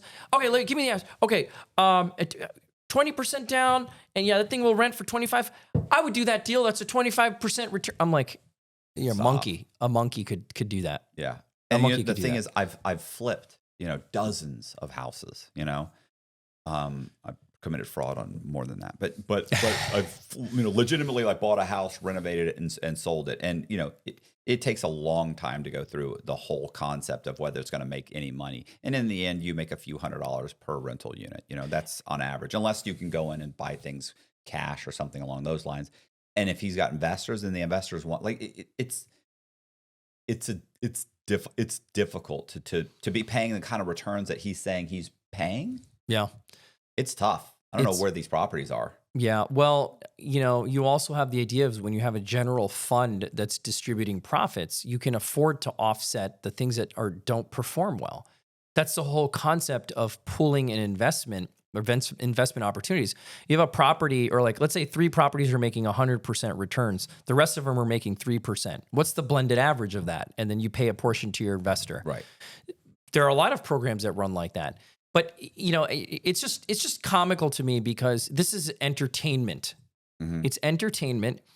Let's have more transparency of how the money's actually made. Let's have more transparency of what your returns to investors actually are. Credibility online, right, is a huge mm-hmm. topic. But people use that and they sell the sizzle really well. And again, there's something human. It's very much part of our fabric as human beings to be attracted to success. Right. Right. There's science that suggests, right? I was reading this study actually. I'm forgetting who published it. That people say, women just like rich guys women who just like rich guys are gold diggers, right? Well, the research says that women like a sense of security, mm-hmm. protection, and provider. The 2 Ps: be a protector, be a provider. So if you see a man that is demonstrably a protector and a provider, you're going to be attracted to that. Does that mean you love his money? No, it means you like the attribute. Some like the attribute of that guy being a protector and provider. Some just love the Rolls Royce or the big mansion, or that he's going to buy me all these expensive handbags and take me to fancy dinners. That's different. But my point is, it's part of our fabric to feel that inertia of I want that protection and be a provider for my family. It's natural. People prey on that. Yeah. And Wes Watson is a great one. Yeah, I was gonna try. He's a great one. I was gonna try and lead to Wes Watson. Let's just jump right into it. He's an abusive person. Physically, I know because I've talked to people who are close friends with women that he's put hands on. This is not something that's in the closet, okay? I have a buddy who just interviewed his ex-girlfriend. So he just interviewed her, and she's like, saying that, yeah, he's a maniac, he's a monster, and he's extremely he's a bully, which all of which anyway. But well, he's been interviewed as saying, guys can't find good women because other guys have ruined it for other guys. Mm-hmm. And because you are not treating them like real ladies. Oh, you must be speaking from personal experience, Wes, because deep down how you treat women. Yeah. That's the kind of human being is. Let's not even mix that up with who he is from a business standpoint. Right. It's terrible. Well, let me listen real quick. Sorry. And then I'll stop. No, but I've had multiple people contact me who have paid him. I even had one guy who got me on the phone. He's like, I am begging you to do this. And I was like, what? He said he had paid Wes, what was it, $500? I don't remember the amount, but it was like $500 to get on a call, 30-minute phone call with him. He said he called me a bitch 3 times within the first 5 minutes, hung up on me twice, and then eventually just stopped returning. He said, so I called back. He goes, and he said, and then like the third call, he wouldn't even answer it. He goes, but he kept my $500. And that's it. Like he just screamed and he said, I'll pay for it if you'll get on a call with him. Just to get on a call with him. Because it'd be hilarious, right? It would be so funny content. I said, bro, this guy's going to do the same thing to me. He's just going to scream at you and holler at you and call you names and say you're a loser. But see, that's not the first time he's done that. Do you know how many stories there are? There's video of this. I got tons of people. And he takes your money. I paid for 30 minutes. And he said he's texting him. I paid for 30 minutes. Yeah. Yeah, this is a guy who's claimed, oh, I get up at 2:45 in the morning. I've got my routine and, you know, and I sleep at 11. And, you know, if you want to be on my program, literally programs he's advertised where you can get a 1 hour Zoom one-on-one with me, 1 hour group meeting, a training. I'll do your CRM and it's only $3,000 a month. Everybody signs up. Shh, because what is he doing? He's selling the sizzle. He's standing in front of his Airbnb and his leased cars and his leased woman, which is a recent one. You know that? No, leased? What do you mean she's leased? You mean like she's... This is a chick he found on an escort website. One of them. Okay? It's been verified. Right. Okay. I'm just telling you what I saw. Yeah, he's not... I don't see anybody hanging out with him but here's behaving the way he behaves. No, exactly. But here's my point. Even that example I just gave you, the Instagram picture he posted, posing with her, and like the headline was something to the effect of, if you don't like post a picture of you and your girl, you're like a loser. Right. And then internet sleuths like, oh, you mean this girl? And they pull her eros.com profile and put it right next to her. It's like, that's the girl. It is the girl. So yeah, we want to talk about fakeness. Then the whole thing about prison. He was not in SHU. He was not in and people who were in prison, like again, the story. I'm a guy, I was in prison, a maximum security prison. People reported to me in prison. I'm shot caller. I did 10 and a half years in California State, maximum security, level 5, what, you know. All of it's dog doo-doo. Yeah. He was reporting to people. Right. And it's wild to me. And by the way, why does that mean you're successful in business? I mean, obviously it doesn't. Here's what really bothers me is that, and I've met guys like this before. I actually wrote a book about a guy named Marcus Schrinker. And Marcus Schrinker was a pathological liar. You may have heard of Marcus Schrinker. In 2008, do you remember a guy he was a financial advisor, had taken his plane up and he was flying through Alabama to Florida. He had left in Illinois, I think. Anyway, he had flown. He calls in a distress signal and says,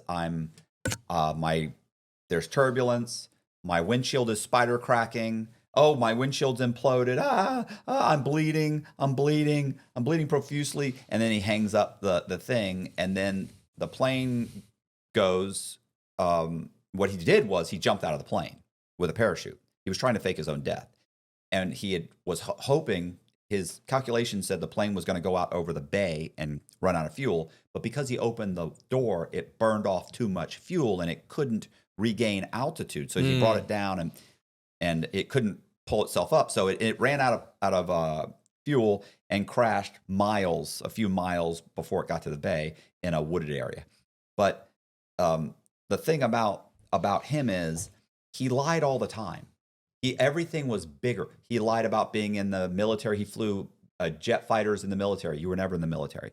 You were never in the Air Force. He flew warthogs. You know that the warthog is that warthog. This many missions in Afghanistan. You know, you were never in the Army. You were never in the Air Force. You were said he was in the, he was in the first wave that went into Iraq. During, you were 18. Or you were 19, you would have been the youngest pilot in history. None of these things are true. He said all of these things about himself, and really, he was on the team for NASA that investigated the Challenger explosion. My God! Oh, insane! Now here's the thing about him, and this is the reality is. Reality is, you were a financial advisor. You had all the licensing. You owned your own financial wealth management company. You drove nice vehicles. You had a very nice house. You have a gorgeous wife. You have 3 beautiful children. You have multiple planes. You are a stunt pilot. You are a top tier individual. Why do you have to lie? Wes, you were in prison. You did 7 years. You were you were maybe in Arizona being housed because California housed some of their inmates in Arizona, wherever they use house. I don't remember where. You weren't in those penitentiaries. You weren't a shot caller. You went to prison as kind of a low-level loser. You retrained yourself. You read a bunch of literature. You decided to get out and be a and be a motivational speaker and train people and work them out, and you thought this was something you could do. You feel like you turned your life around, and you could have run with that, and you probably would have been just as successful. Let's say you were half as successful, but an honest individual. And right now I would be saying, listen, what an amazing guy, what an amazing turnaround, I would be saying that. Instead, 90% of the influencers out there hate your guts. You're a liar. And I like to think, unfortunately, in the end that would catch up with him and people would just discard him. But the truth is, these guys idolize him for all the wrong reasons, and they'll probably keep idolizing him. But you're right. You have there's no business acumen. That's like guys will come to me and they'll want to pay me. I got a guy right now who's in Instagram who's asked me multiple times, like, I will pay for your advice, your business advice. First of all, I have never run a business that did not include fraud.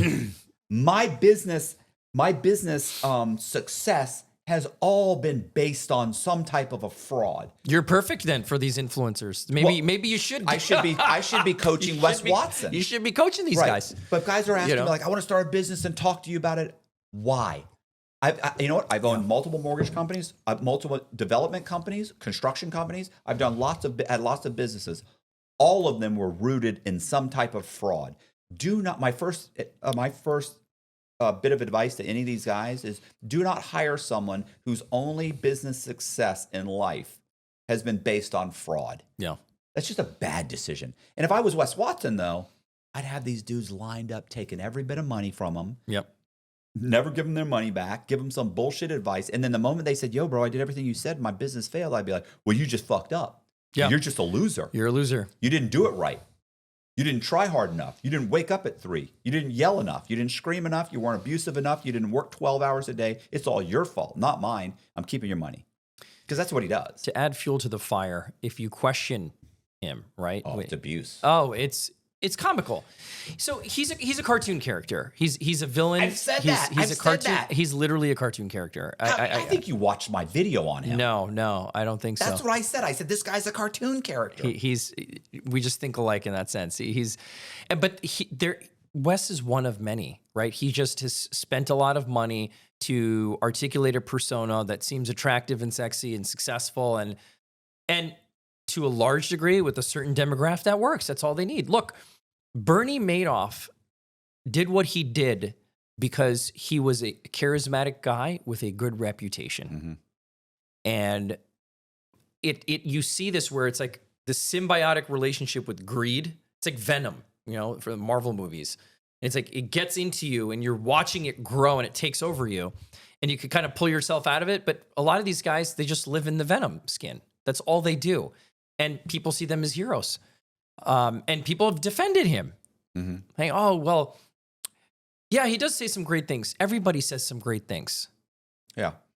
Yeah, listen, a broken clock is right twice a day, right? Even a blind squirrel finds an acorn every once in a while. Right. Yeah, that's actually a good one. I've never heard that one before. But there are things that he says that sound very sexy mm-hmm. and sound very motivational. Wonderful. You're going to charge people $3,000 a month to hear that crap? Why don't you tell people how not to go to prison and do it for free for a few years? Why don't you do that and do a supplement business on the side? It's just the rapid decline of our society right now related to the internet is people who have a platform who should not. Mm-hmm. And if you have a mic and you can spend some money, get some ad dollars or whatever, and just promote some amazing opportunity, people are going to listen to you. And look, this has been going on for decades. It's just now there's the internet and cameras. Salesman, right? Stink oil salesman. That's it. I was going to say, what about just being humble and appreciative and live beneath your means until you make enough money where you can live at the level you have earned? How about that? I agree. And the other thing that bothers me is, look, I represent a lot of people who are legitimate. It depletes from the legitimacy of what's going on. Right. People who are legitimately serial entrepreneurs who maybe want to charge consulting, right? Maybe high-level fees that I couldn't afford, right? It depletes the veracity of their story because, like, oh, this guy looks like another one of these, but no, they're not. Some of them only speak now; they're not charging private consulting fees. A friend of mine, you'll know the name, people who are elite level coaches, like Tim Grover. Do you know Tim Grover? Tim Grover. Michael Jordan's coach, is that? Michael Jordan's coach. Yeah. Okay. Tim Grover he was Michael Jordan's first physical fitness rehab coach. Okay. His story, you can read about him. He's got a book, Winning. He's got another book, Relentless. I mean, this stuff will change the way you think. It's mindset training. But people like him, everyone can learn from. If you want to know how elite performers think under time pressure and stress, he's the guy that you can call to tell you. But guess what? Not average. He could do an average Joe program too, but his stuff is real. Right. He's a guy who was literally in the locker room or in the hotel room with Michael Jordan the day before they're playing the critical game against Utah Jazz. He knows what Michael ate, how he slept, what he drank, what shots he took, how to prepare. He did the same thing with Kobe Bryant. He did the same thing with Dwayne Wade. He was doing the same thing with Conor McGregor to prepare him for his big fight that ended up not happening. My point is, these are elite level people. They are people that you could trust with, hey, I'm going to sit in your audience and listen to you on stage, or give me something of nutritional value for my brain to build my business. People like that who've done those things, not people who their whole, what they're known for is selling what they're known for. Mm-hmm. It's the circular, weird matrix, right? I said that the other day that the reel. So this chick did a reel, and I'm sure you've seen this before, where she says, I'm going to tell you how to make $60,000 a month doing YouTube or doing Instagram. I think I saw reels. her ad on YouTube, right? In between, and she says. And she says, first thing you do is make a reel talking about how you make $60,000 a month on That's reels. literally what I just said. It's literally that. Rent a nice villa. Yeah. Then she starts talking about all the rented, and goes through this whole thing. And she's like, people will send you money to do, but it's so true. It's just fake it. It's like, okay, in the end, you're not making anything. She's doing it. Obviously, it's a joke, but the truth is, you're right. In the end, you're not doing anything. And honestly, if you want to improve your life and you want to get business advice and improve your life and improve yourself as an individual, I can tell you how to do it for free. Just go watch Jordan, not Belfort, Jordan Peterson. Yeah, go watch Jordan Peterson. He's got hundreds of hours of lectures talking about, and he takes you from someone who's just non-functional to a functional human being that can set and obtain their goals. Yeah. And he does it for free. It's completely for free. Does he have courses? Yeah, he has courses you can pay for. Do you want to learn how to write a book? Do you want to learn how to do this? Do you want to do that? How to think, how to improve those? He has courses, but they're reasonable courses. Yeah. Most people and he starts from the very beginning, which is make your bed in the morning. Make your bed in the morning. And it's like, oh, that's so stupid. No, it's not stupid. It changes everything. It does. Yeah. Clean your room. And it seems stupid, but when people do that, it starts changing everything. Yeah, be healthy, sleep well. Right. Eat correctly, exercise. Eat right. It's free. Yeah. So how does the average person decipher between, let's just say the good and the bad players? Yeah. How do you weed out the snake oil salesman? Here's what I would say. If somebody, let's start here. You're selling something, somebody's selling something, and you're looking at it and it sounds attractive. Ask yourself why they are selling what they're selling. First question, why? What credential do they have? Mm-hmm. What reason are they in this business for?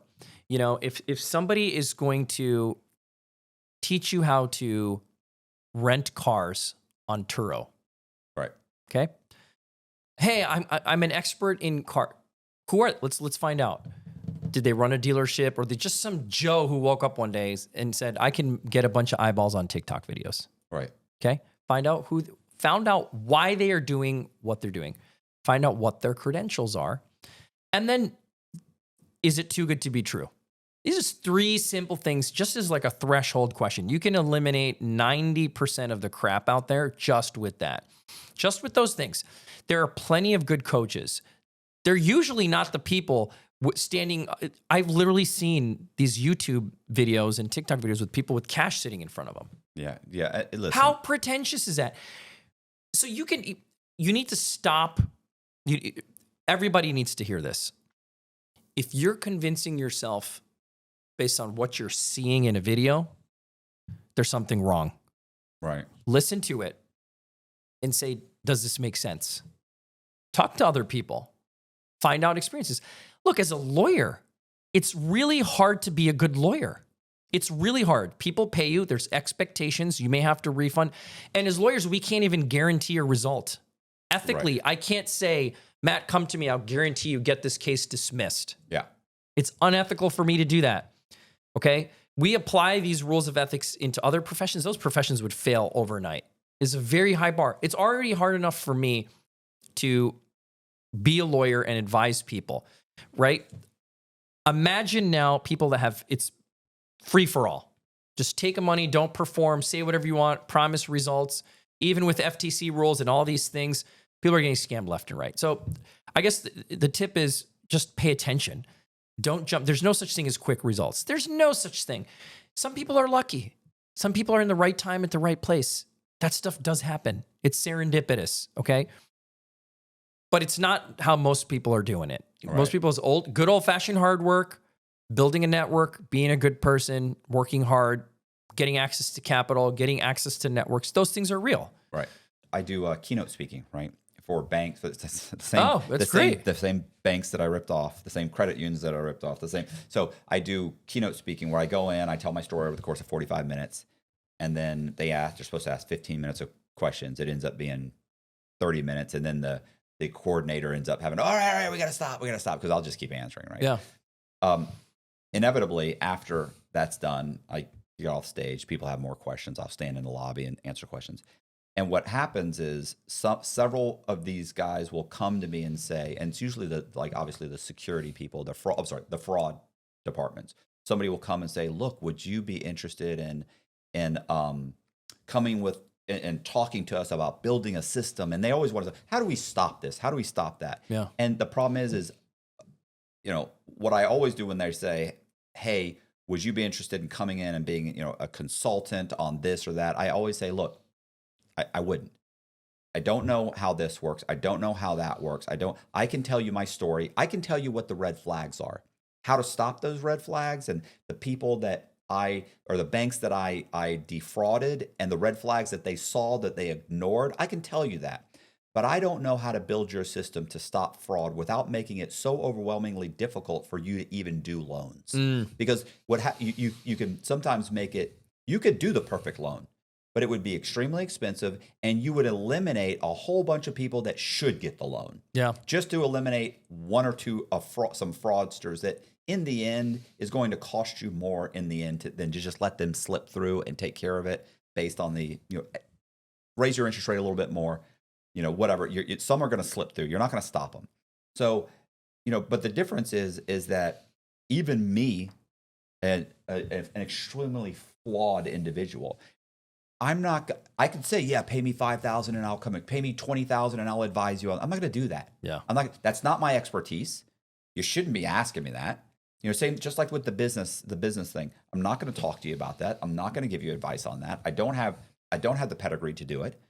And it's the same thing with the hey, help us build a system I don't know. I know how to try and how to fuck that system up and get through it. That I can tell you how I would go about doing it. I can maybe help you troubleshoot, but I can't help you build that system. It'll be wrong for me to charge you to do that. But these guys don't have that problem. Let me tell you the analog. I love that you said that. So we get most of our inquiries through our website. People fill out a form. I get DMs also. Our other Instagram pages get DMs. So we charge for consultations. Yeah. Well, for most times. Once in a while, if something's a passion project, I'll talk to somebody. The number of times people get upset when you say, we look at the intake, my office staff will review it. They'll have a call with the person or we'll exchange some emails. And then we have a backdoor conversation. I look at the intake. I talk to my office. I'm like, it's not even worth a consult. I really can't help this person. Right. Do I want them to pay me $200 to say that? sometimes it's worth the conversation because I can at least tell them these are your options. Sometimes it's a scenario such that there's not even options I can give you. And people get upset. Right. Can you ask Mr. Mohamed why he didn't want to take my consultation?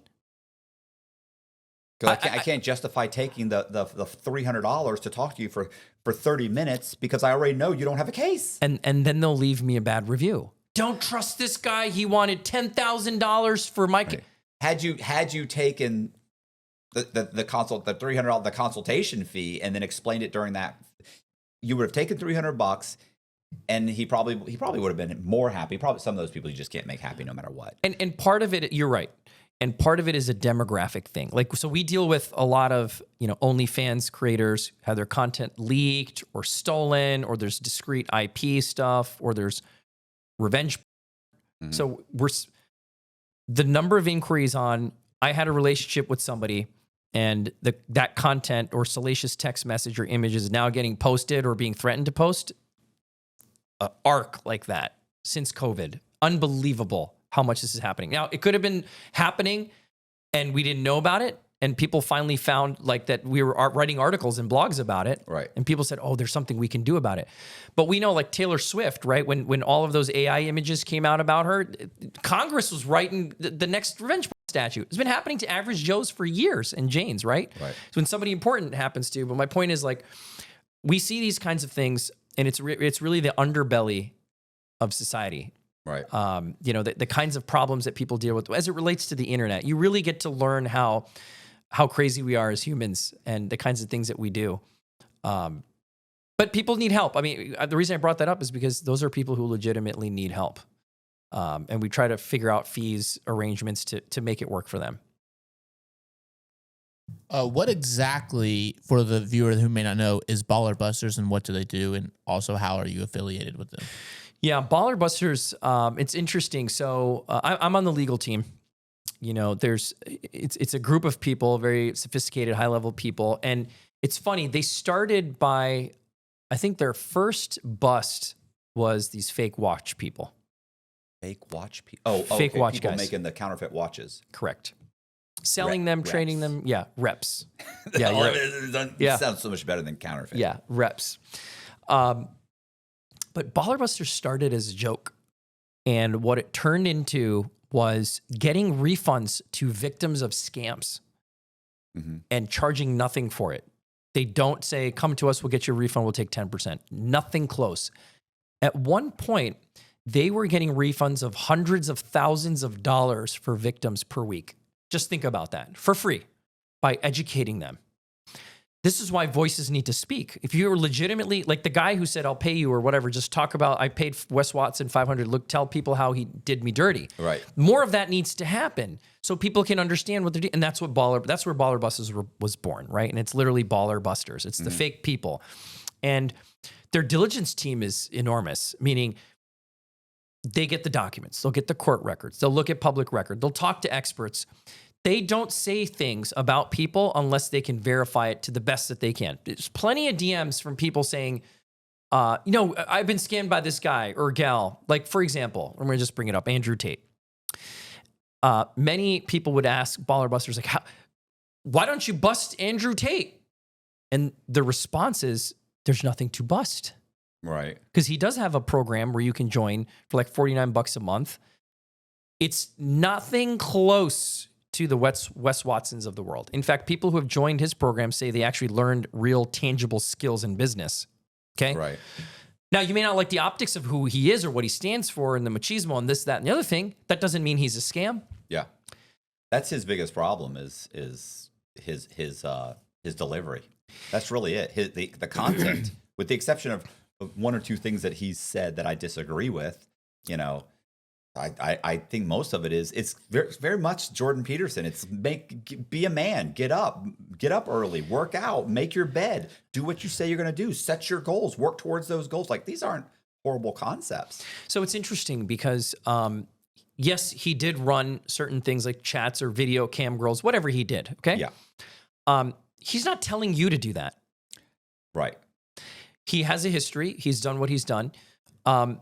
People think it's slimy. People think it's whatever. But guess what? He's not telling you to do that. He's in fact not even promoting that. He's not saying start your own webcam business, give me $100 a month. He's not doing. I've never heard him say that. Right.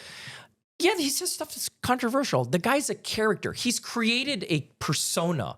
That's what a lot of people don't understand about him either. He's not like that with his friends and family members. He's created a persona. In many respects, it's genius marketing, right? It is controversial. Of course it is. But then there's people say, well, he's a fraud. You know, he's trafficking women. And his criminal case is really interesting. Okay. Has it been dropped yet? Because no, there was. I haven't seen 100% guilty. He was one. Everybody I talked to. Oh, he's guilty. He's trafficked women. Absolutely. He's evil. They wouldn't have arrested him. They wouldn't have this. I love that line. They wouldn't have arrested him. Okay. Look, first of all, this is Bucharest, Romania. Yeah. This is not exactly constitutional capital of the world. Right. Or due process rights. They have a totally different system. The allegations, as far as I have seen and read online, and not everything is public, okay? I'm not seeing a lot of substance. And so the latest ruling earlier in November was from a Bucharest Court of Appeals that the latest charges on, assaults and trafficking, that three key pieces of evidence had no basis. Three key pieces of evidence had problems, and therefore the counts that were entered relating to those had to be withdrawn.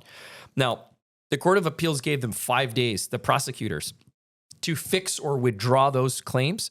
I don't know what's happened since then. It hasn't been a lot of reporting, and I tried to search it just on my way here even. There's not a lot of reporting on that. But it does tell us something about it. A Court of Appeals reviewed a prior ruling and said, you got problems, prosecutors. Okay, this is not some reporter saying it. So, this trial will happen, if it does, in April or May. When did he get arrested? June 2023. And so far, we haven't seen anything. By the way, I would encourage people to read the definition of trafficking as it's pled in the criminal complaint. You might be surprised. Anything could probably, it just enticing a woman to come see you in another country, right? Isn't it? And then she says, so vague. I want to leave now. Hey, finish your job that you came here for. Did they, because they cross international lines, it has a trafficking-esque fragrance to it, right? It's like holding someone hostage. What does that mean? Are you holding me hostage? The door's shut. The camera's on. Do I feel pressure? I might leave here and say, man, Matt pressured me into staying here. I feel like, I was kidnapped. Right. And the definition of these things can be blurry. So again, lawyer's job is to look at it and see both sides, weigh the evidence, understand the evidence. And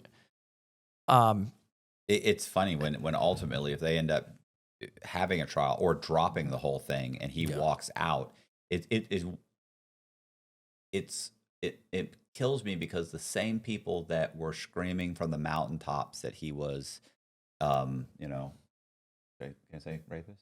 No, was a now mute it. Was a the same people that were screaming Assailants?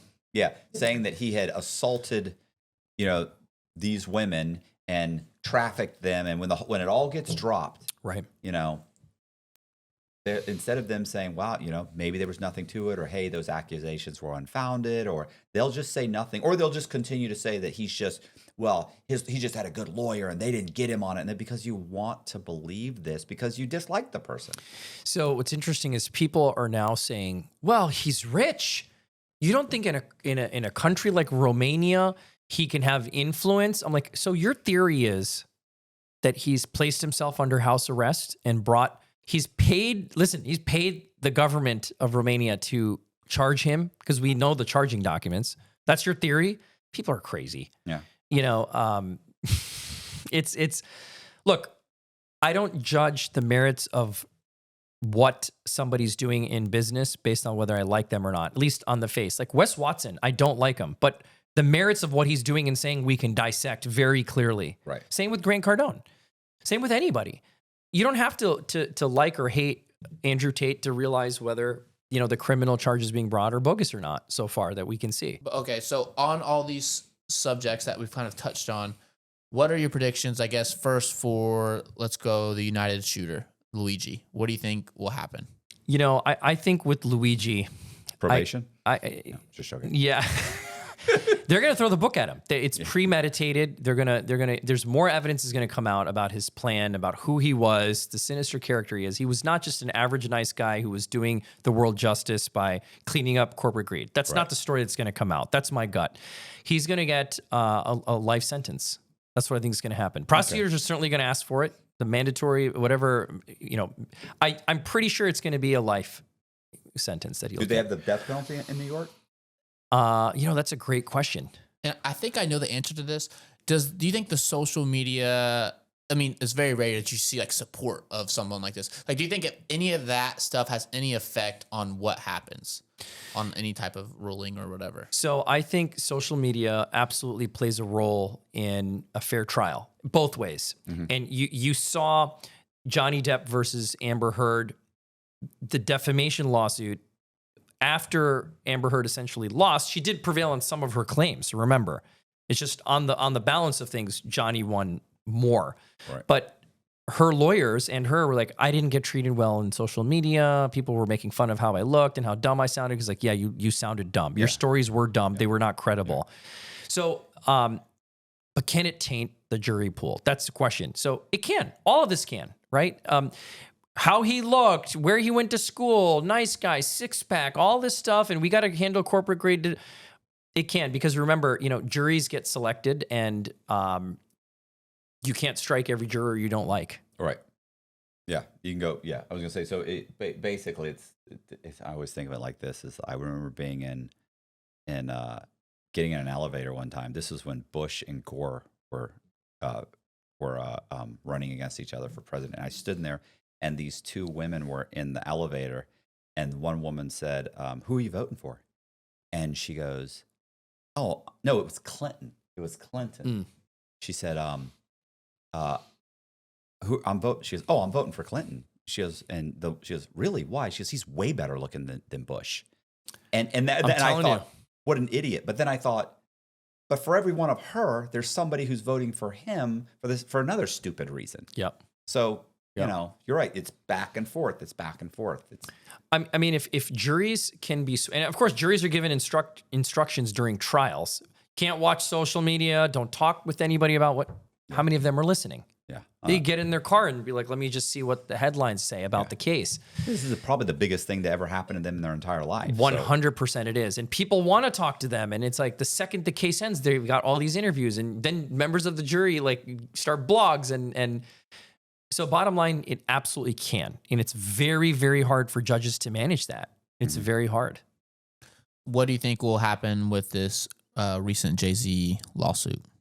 I have mixed feelings about this one. I feel like Tony Busby either should have more than he's told us about, or he knows there's something out there that he can get his hands on. Right. I don't think he would file such a lawsuit without some discrete plan on how he's going to prove his claims. The other side of it makes me wonder, since we all saw P. Diddy settle the next day after a lawsuit, is that how he thought this would play out? But you got to ask yourself, Tony, if you thought that was going to happen, you needed to have a master plan if he would have flipped and done the opposite thing too, and now Jay-Z's clearly denying anything. So I think it's hard to predict because my predictions are based on evidence and what can and should come up. You don't really know everything yet. I don't know. And I don't, now that Jay-Z has come out and said, I'm not giving you a penny, I don't think he's going to backtrack. Right. I don't think you're going to find a quiet settlement because Jay-Z is Jay-Z. Right. Right? He's got to live with that for the rest of his life. Yeah. If what he could have done was settled it and tried to keep it confidential and just said, look, I have kids. I have a 13-year-old daughter. I don't want my family getting dragged into this. That's why I settled. And nobody would have found out, most likely. Right. Right. Meaning found out the substance of what happened. Here you have him. They still would have found out because Diddy has to. He's a part of the same You're right. From the standpoint of he may be still called to testify. He may be. And then, by the way, P. Diddy's civil defense, he has the ability to shift fault and blame. So if there was two assailants and somebody's looking for damages resulting from one act, he could literally, as part of his defense, throw Jay-Z or anyone else under the bus. The likelihood of him doing that, though, the consequences are too severe, I think. I don't think Diddy would turn on Jay-Z or vice versa. I don't think that's a scenario. Well, I mean, it depends on what Diddy has on Jay-Z. Like, you know what I'm saying? Like, if he goes forward and says, look, I'll settle because I was there and I'll be a witness against what Diddy did. Yeah. But I didn't do any of these things. So, you know, but if he does that, then does in other cases, does Diddy Diddy realizes this immediately, of course. And, you know, Diddy may then say, you know what, I wasn't going to say anything before, but you've done this and this. And who knows? Who knows how much dirt these guys have on each other? No, see, and this is the thing.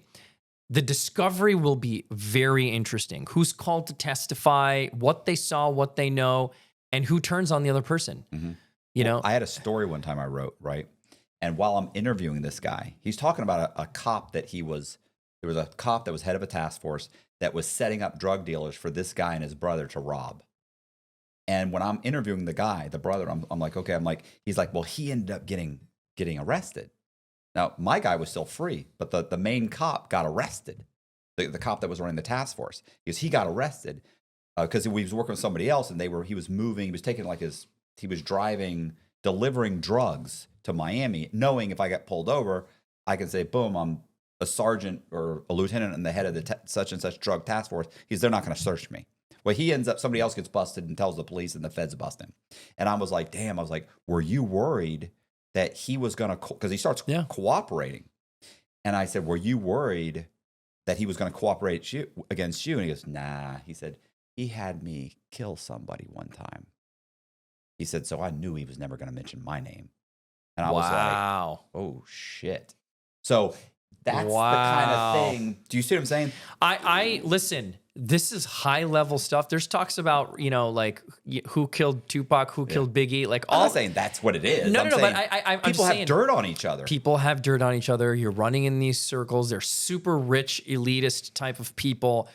And this case will turn on who's going to turn on someone. That's let me make that as a prediction. If there's witnesses that say, look, I was on this side, but I'm actually going to squeal and rat out this guy, you're going to need witness protection in an island somewhere where you can live the rest of your life in peace, but that's a possibility. I mean, listen, and you would think that in the hip hop community, people wouldn't do that, but I don't know about you. T.I. is still producing music, right? Yeah. Like, yeah. You know what I'm saying? Like these guys do it and they come out and they say, yeah, I did it. Fuck that. And boom, they start making the music again and they lose half their base and they get another half their base and they continue making millions of dollars. And before you know it, nobody gives a shit. Yeah, you're right. So you're right. I'm going to lump all these into one and you can just choose what you think. So we got Tuah, Crypto Scam, Wes Watson, the Cardones of the world, these type of social influencers.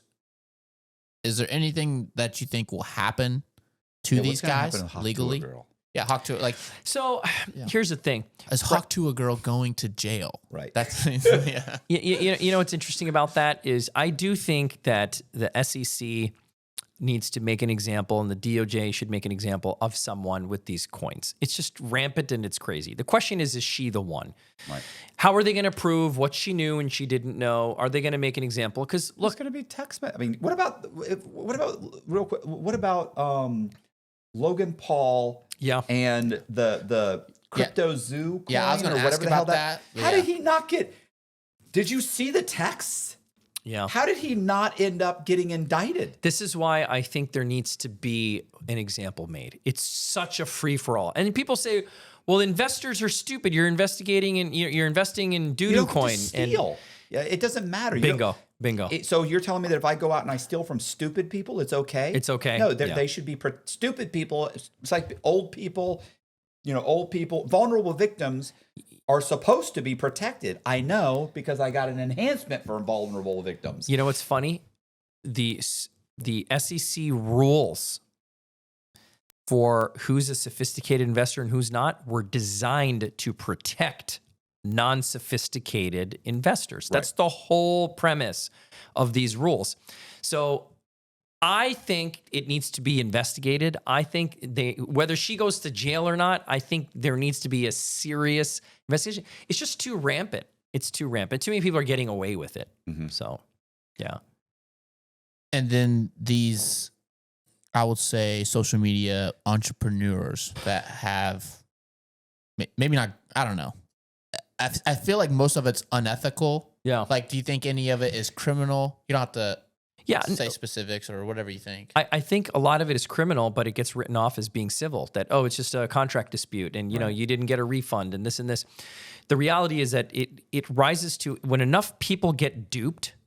Enough people in a significant dollar amount, it should be criminal, and it is criminal, right? We have statutes where things are civil until it hits a threshold, and then it's criminal. There's too many of the lifestyle fakers. There's too many. I get DMs about these guys all the time. This guy lost this. I was going to get an automated Amazon store. I was going to automated this thing. All I had to do with this. And again, maybe you and I wouldn't invest in that. Maybe we don't need to, and we never would. But there are people who see the upside, and they believe what people tell them. Right. And they see a lifestyle.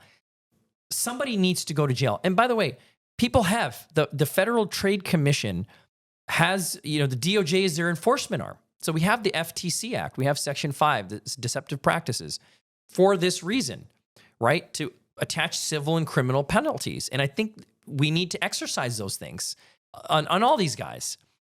So will enforcement actions increase? I think they will. I think especially with coins, but even with coaching programs. The FTC said all kinds of things about these coaching programs. Just nobody's getting sort of nailed to the cross, if you will, yet, as big as it should be. Hey, you guys, I appreciate you watching the video. Do me a favor, if you liked it, hit the subscribe button, hit the bell so you get notified of videos like this. Also, we are going to leave all of Raees's social media links in the description box. We're going to leave his website. We're also going to his Instagram. It's Beard Lawyer. Go in the description box, click, follow all of his stuff, check it out, like it. I really appreciate you guys watching. Thank you very much. Please consider joining our Patreon. It's $10 a month. It really does help. Colby and I make these videos, and there's a whole section of this conversation that will be on Patreon, so it'll be Patreon exclusive. Once again, $10 a month. Thank you very much. See ya.